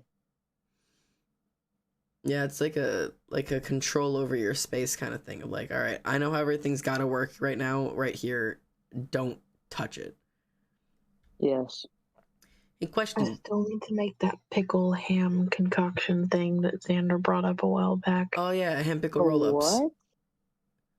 What? Tess, it's a food we make here, but they're called ham pickle roll-ups. It's literally a slice of ham, you put some cream cheese on it, you roll a pickle up in it, you cut it up into bits like a piece of sushi. That is nauseating. It's also called like Midwest sushi or Wisconsin sushi. Like That sounds horrible. It does sound horrible, and I wouldn't try it for the most of my life as a child because it sounds disgusting. And then I tried one and I was like, oh fuck, these are so good. And we make them for every holiday, every family party, every opportunity to have them, every camping trip we have them, and I have a tendency to grab the Tupperware and run away with them. That is the most wildly Midwest thing I've ever heard. Violently Aside Midwestern. from those, like Jello salads. Oh yeah, seem no. absolutely horrible. Jello salads are actually pretty baller. Are you kidding? Depending on what types they are, there are ones that are really good. I've seen people make them and they look horrible. If you're talking the ones that are like a collection of things within one giant gelatinous item, those are, I've never had one of those. I won't touch that. No, like the ambrosia stuff. Yeah, ambrosia's delicious. Seems horrible. Let me pull Too up. much going on. If you're making me put marshmallows and mandarin oranges in the same thing, I think I'd rather die. Ambrosia's so good though, dude. Yeah, Too much. I'm pulling up an image of ambrosia so people can see what the fuck I'm talking about. We don't call it ambrosia, by the way. What do you call it? Fruit fluff. I think the communal term for everybody else is ambrosia. Yeah, but no one in my family has ever said ambrosia. It's only referred to as fruit fluff here. If it's what I think it is, I've had it and it's really good. Okay, this is... I've had it too. It's just, there's just too much going on. This is a fruit fluff, also known as ambrosia, more less colloquially. Yep. And it's essentially, it's like a fruit cocktails. It's mandarin oranges, maraschino cherries, pineapple bits, coconut pieces, and then just marshmallows. Just marshmallows. We make it for Thanksgiving. Yeah, and there are so many types of ambrosia, like the different types, because I don't like maraschino cherries. I fucking hate them, so I never have them in mine. But there are so many different types of fruit fluff you can make. And it's just like, it's literally just any form of combination of like fruit and marshmallows and this like heavy whipping cream marshmallow like texture combination stuff. It's too much going on. Too much. So good. I love it. Let me see if I can. Let me look up fruit fluff salad. Yeah, it pulls up the same images. Okay, so oh, that's not the right thing. There we go. Yeah, ambrosia, fruit fluff salad, whatever you want to call it. It's the same concept. It really just depends on what you put in it. I think we almost always have mandarin oranges, but like you can add just about anything in there. But it's like the mandarin oranges and these specifically these multicolored like marshmallows are like the hallmark of ambrosia. Like that's I what will eat a whole bag of those multicolored marshmallows, dude, they slap. but there's just too much happening. I totally understand that. I'm not a texture mixture, but this is something I like grew up loving, and I never even questioned it. It was like fruit and marshmallow, abso-fucking-lutely, the whole thing's going in my mouth.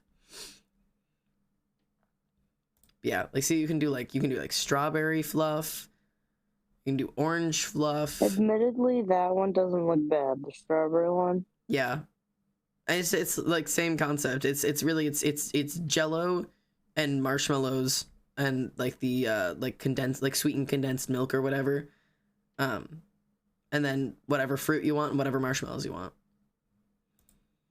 I think the mandarin oranges are what just push over the edge for me, and the regular kind. Oh yeah, no, that's fine. You can always reject the mandarin oranges if you want to do a different type of fluff. It's just I think I will. I'll be okay. I think though this is a perfect image of the one that we normally do. We do like berry fluff most often during the summer. So it's usually like blueberries, strawberries, and then all of your fluff ingredients. It's pretty baller. We also usually in I'm trying to ours think of anything that's like a local thing to me. I think we also usually have blackberries in ours. They're missing the blackberries in this.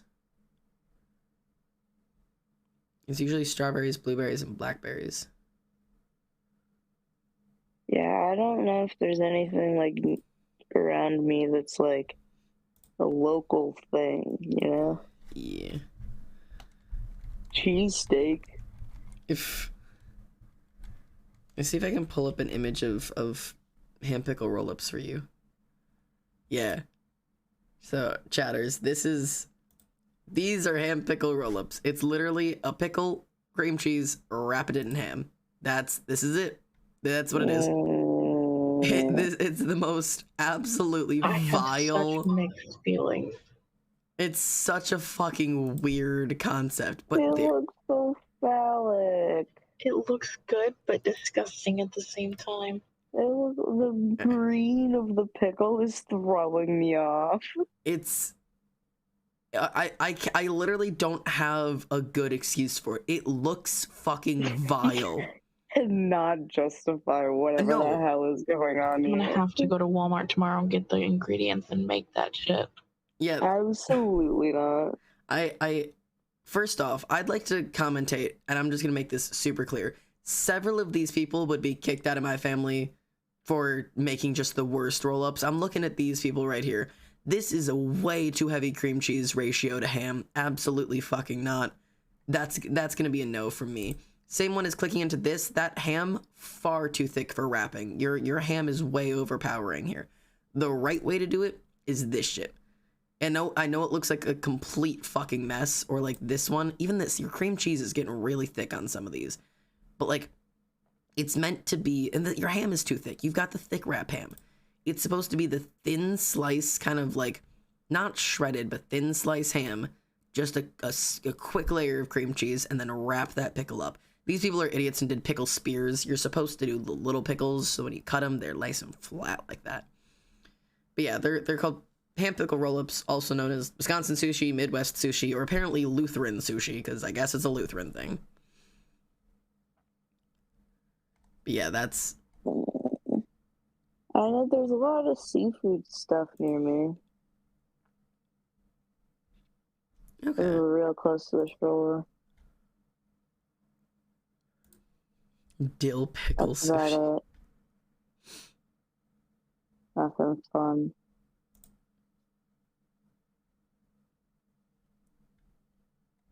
I'm trying to think what other, like... Oh, there's my... Oh, God, I don't know what it's called.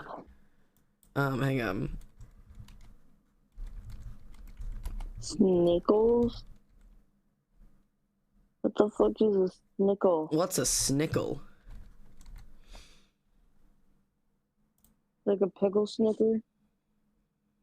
Snicker pickle. Yeah. Do you guys have you guys ever had have you guys ever had chow mein cookies? You put it in a you put a Snickers in a pickle. That sounds horrid.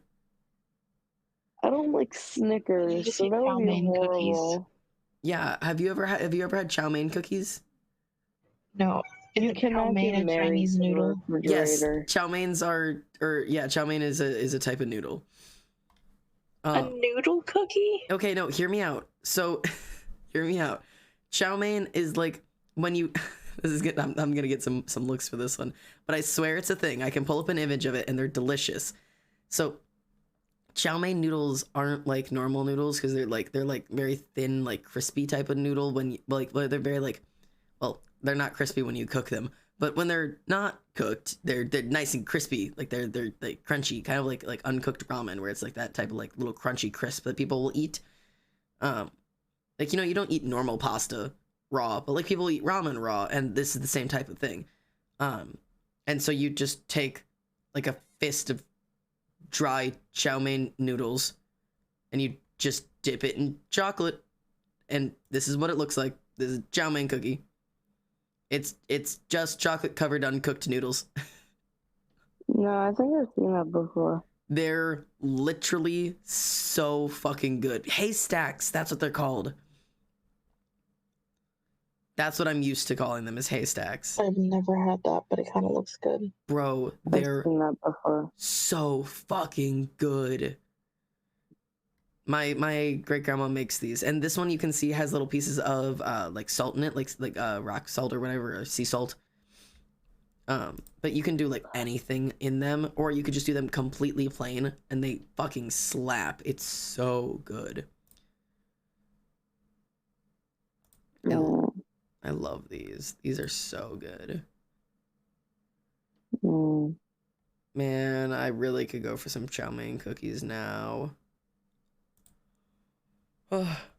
Anybody else in chat got weird local foods without doxing yourself? I'm telling you, there's nothing near me. I have Rita's Italian Eye.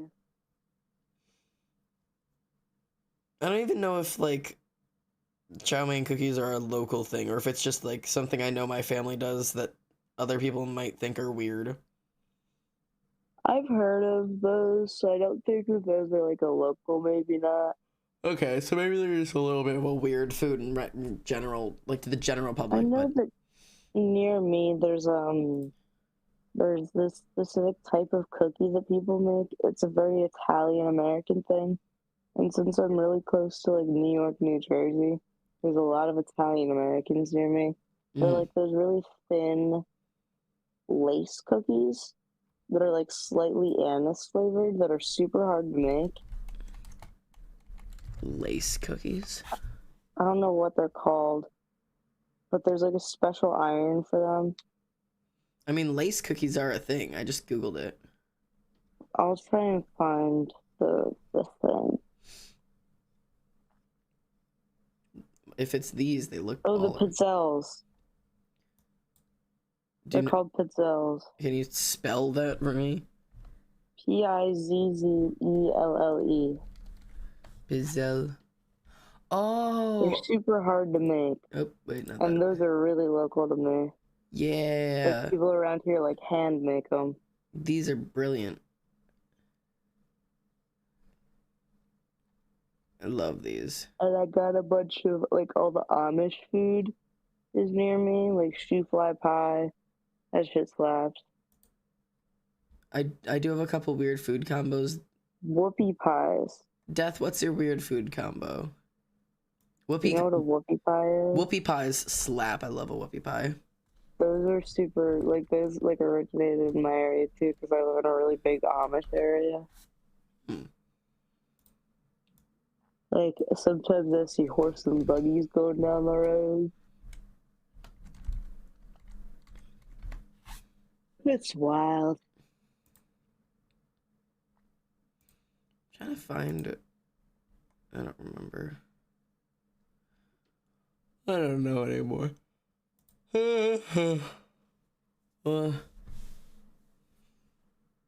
think I might pass out momentarily. Yeah. My extended family does wiener and tuna gravy with waffles. That's a thing. Squirrel Where gravy. is my headphone thing? Oh. There it is. Oh yeah, I'm also in a big hunting area, so there's a lot of stuff with venison. Yeah, venison. I like venison. I like venison sticks. I'm in a really big Polish area too. Like there's like a Polish area like an hour out. And Yeah. there's this Polish butcher shop that I go to, and they have like meat sticks, like sausage sticks that have like little bits of cheese in them, and I would kill a man to eat one of those right now. What do you mean Smarties are like Canadian M&Ms? That's not what a Smartie is. They have a different name in Canada. Oh. Smarties are like little compressed sugar bites. Yeah, they're rockets in Canada. Oh. I see. I am dying. I think they're rockets or something similar to that. You know what I like? I like bottle caps. Bottle caps are good. I like sweet tart. Sweet tart chews. Spree chews. Spree chews are so good. I would die for a spree chew. The purple ones. Absolutely. Okay. Oh god. All right. I'm gonna set up my words on stream because I'm gonna fall asleep in my chair otherwise. Who is gonna be supervising chat? Hey Oblivion, you're in charge. We're all going the fuck to bed. I don't think you can do that. Is anybody gonna be supervising chat? Probably as much as anybody was supervising last night, which is chat, you know how to reach us if it's necessary. At me or the mods on Discord if there's an emergency. Otherwise, be good. I definitely won't wake up. But I mean, good luck, guys. Yeah, last night, fucking Addison watched the chat just as a person. She didn't do anything. She was just like, all right, I'll watch it. But Oblivion, you're in charge. Here. All right, go for it, Oblivion. Have fun. GLHF. Kind of like. Just mod Oblivion for the night, man.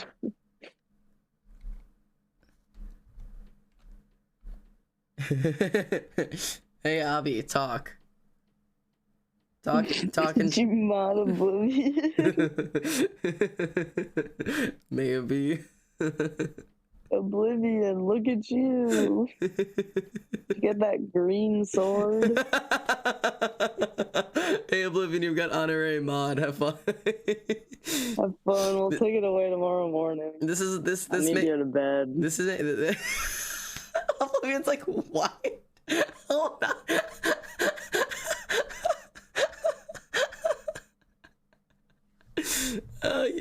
This is just I like subathons. Good luck, motherfucker. Here, wait. Where are you on Discord? Where are you?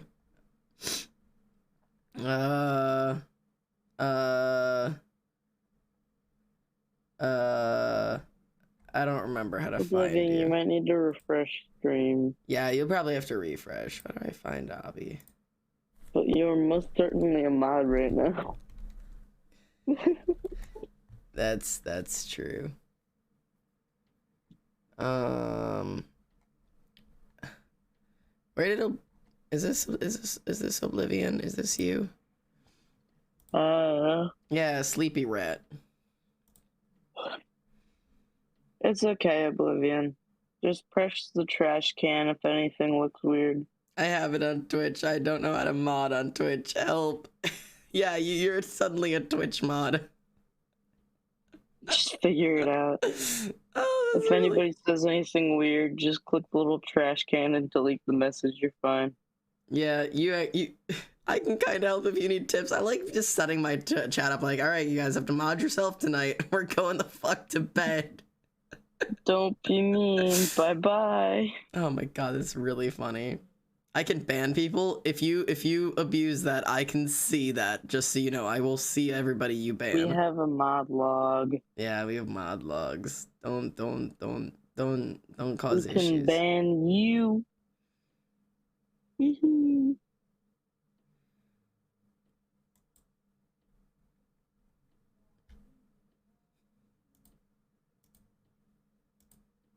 Here.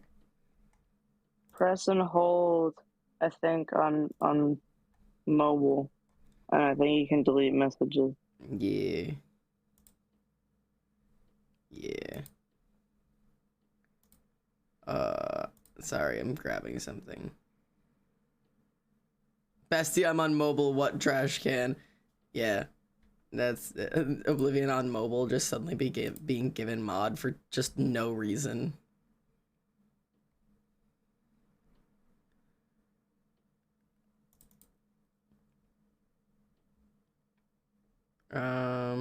Yeah. You can see a lot of shit. I was trying to find God, where's that's why I'm in the wrong fucking thing. There you go, Oblivion. Delete Crump's message. You Yeah. can do it. Yeah, go delete Crumsh. You can do this. Don't ban him, but delete him. I'm very amused by this. This is your first trial. Yeah, this is your practice.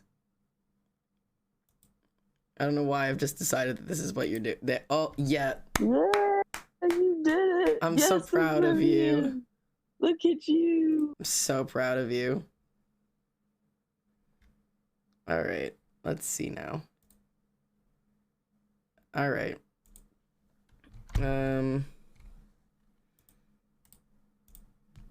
You don't actually have to mod Twitch all night but you now have the ability to. I've also just added you in the basement of the mod of the Discord that has a link to all of the rules. I'm using this as an excuse to finally mod you on Discord too, so you can have that. Go have fun with that. Don't cause issues. There's the mod list. It has all the rules on. I don't know if you'll stay a Twitch mod. Yeah, but no, I you think don't need to be a Twitch mod. Discord mod. Yeah, you can stay a Discord mod. You don't need to be a Twitch mod. I think it's just funny for the night. But you have access to all of the rules now on how to work everything. This is my excuse to drag you into Twitch mod or into Discord modding. This is happening now. Yeah. Listen. I completed the Twitch mod tutorial. Okay, wow, okay. Avi, I'm sorry. Have fun with that. I've been holding out on you for so long, trying to figure out. I've had so much shit going on trying to figure out the modding situation because there's shit going on with too many in the wrong place and getting things mixed up and people being modded that don't need to be modded or whatever. I'm trying to set my mod team up to succeed and not be a fucking mess, and everything is kind of slowed down a little bit, so we don't need 700 of us active at all times. It's me, I'm the mess.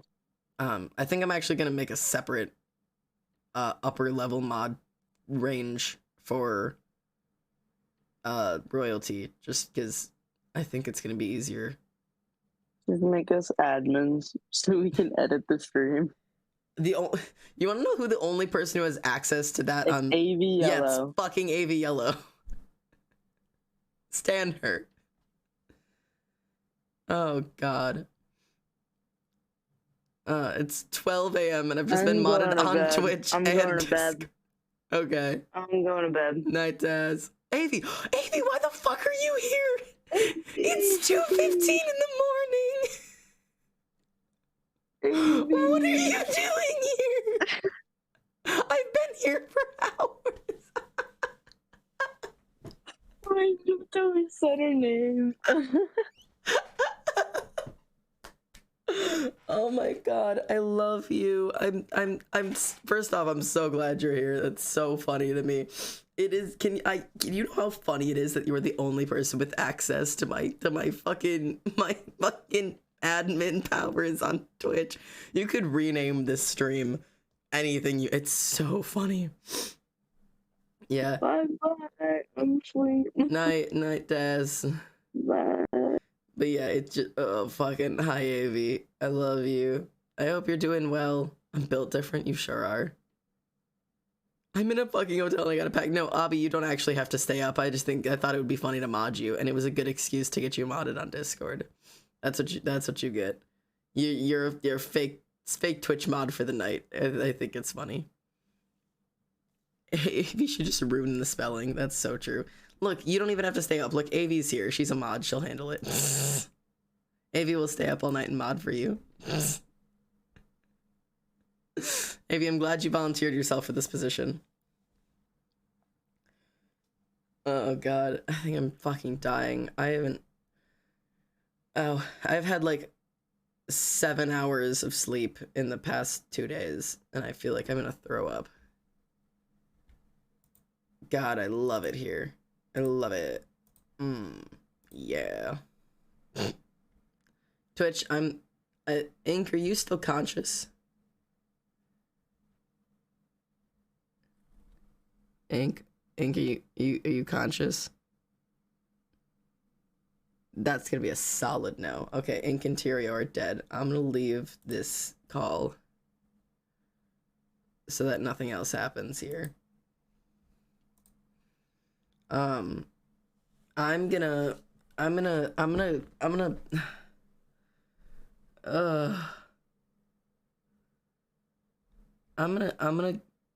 set up to go to bed. Temporary mod team, me, Avi, and Death. Yeah, you guys got this. I'm gonna set up for bed here. Oh, my fucking rib cage. God, that fucking hurts.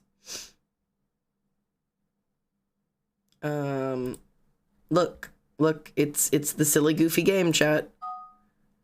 It's silly goofy game time for chat. Uh-oh. Oh, it doesn't work.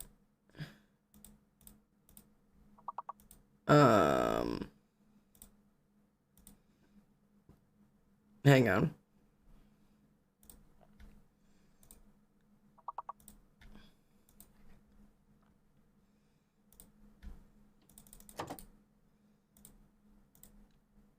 There you go.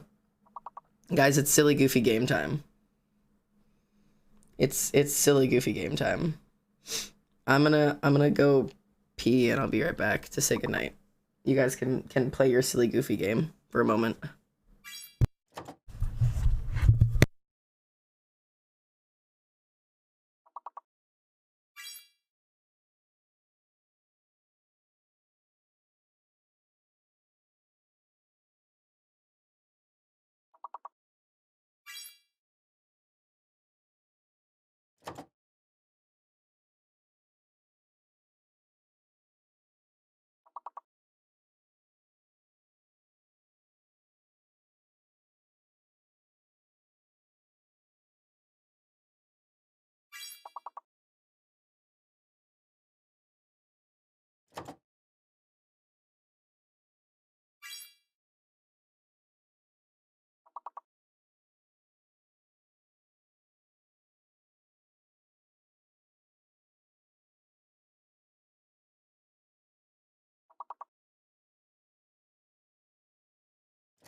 Alright, boys.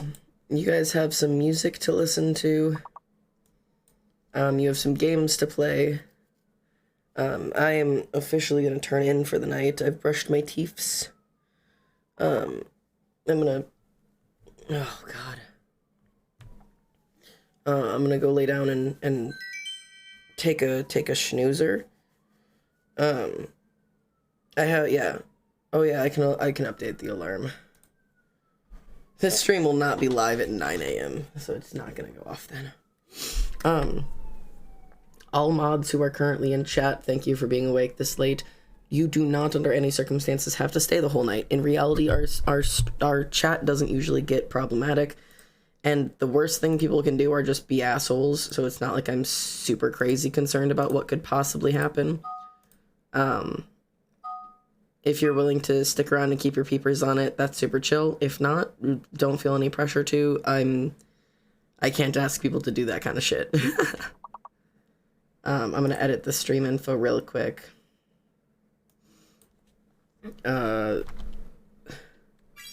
Snore. We're gonna call this words on the stream. Okay. Yeah. Everybody going to sleep in chat. I hope you sleep well. I hope you guys had a good time. Let me update my alarm.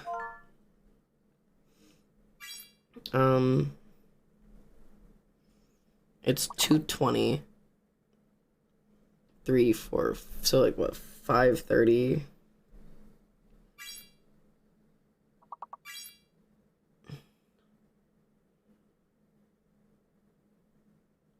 We'll have like 2.5 hours left on stream. Alright. And you guys can do your best to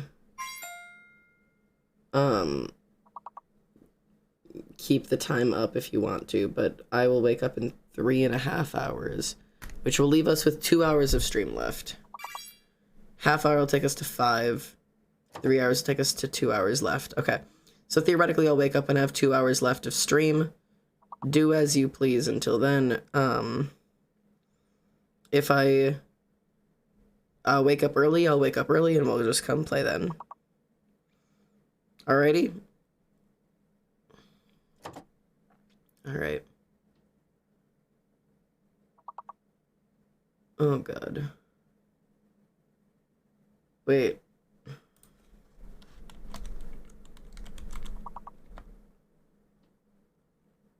Oh, did I not? Wait, did I get Cherokee?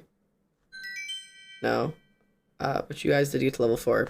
I want to see if you guys can beat level 9 while I'm asleep. Yeah.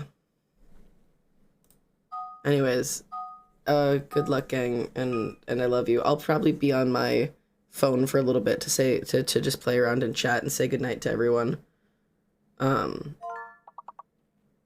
Until then, yeah.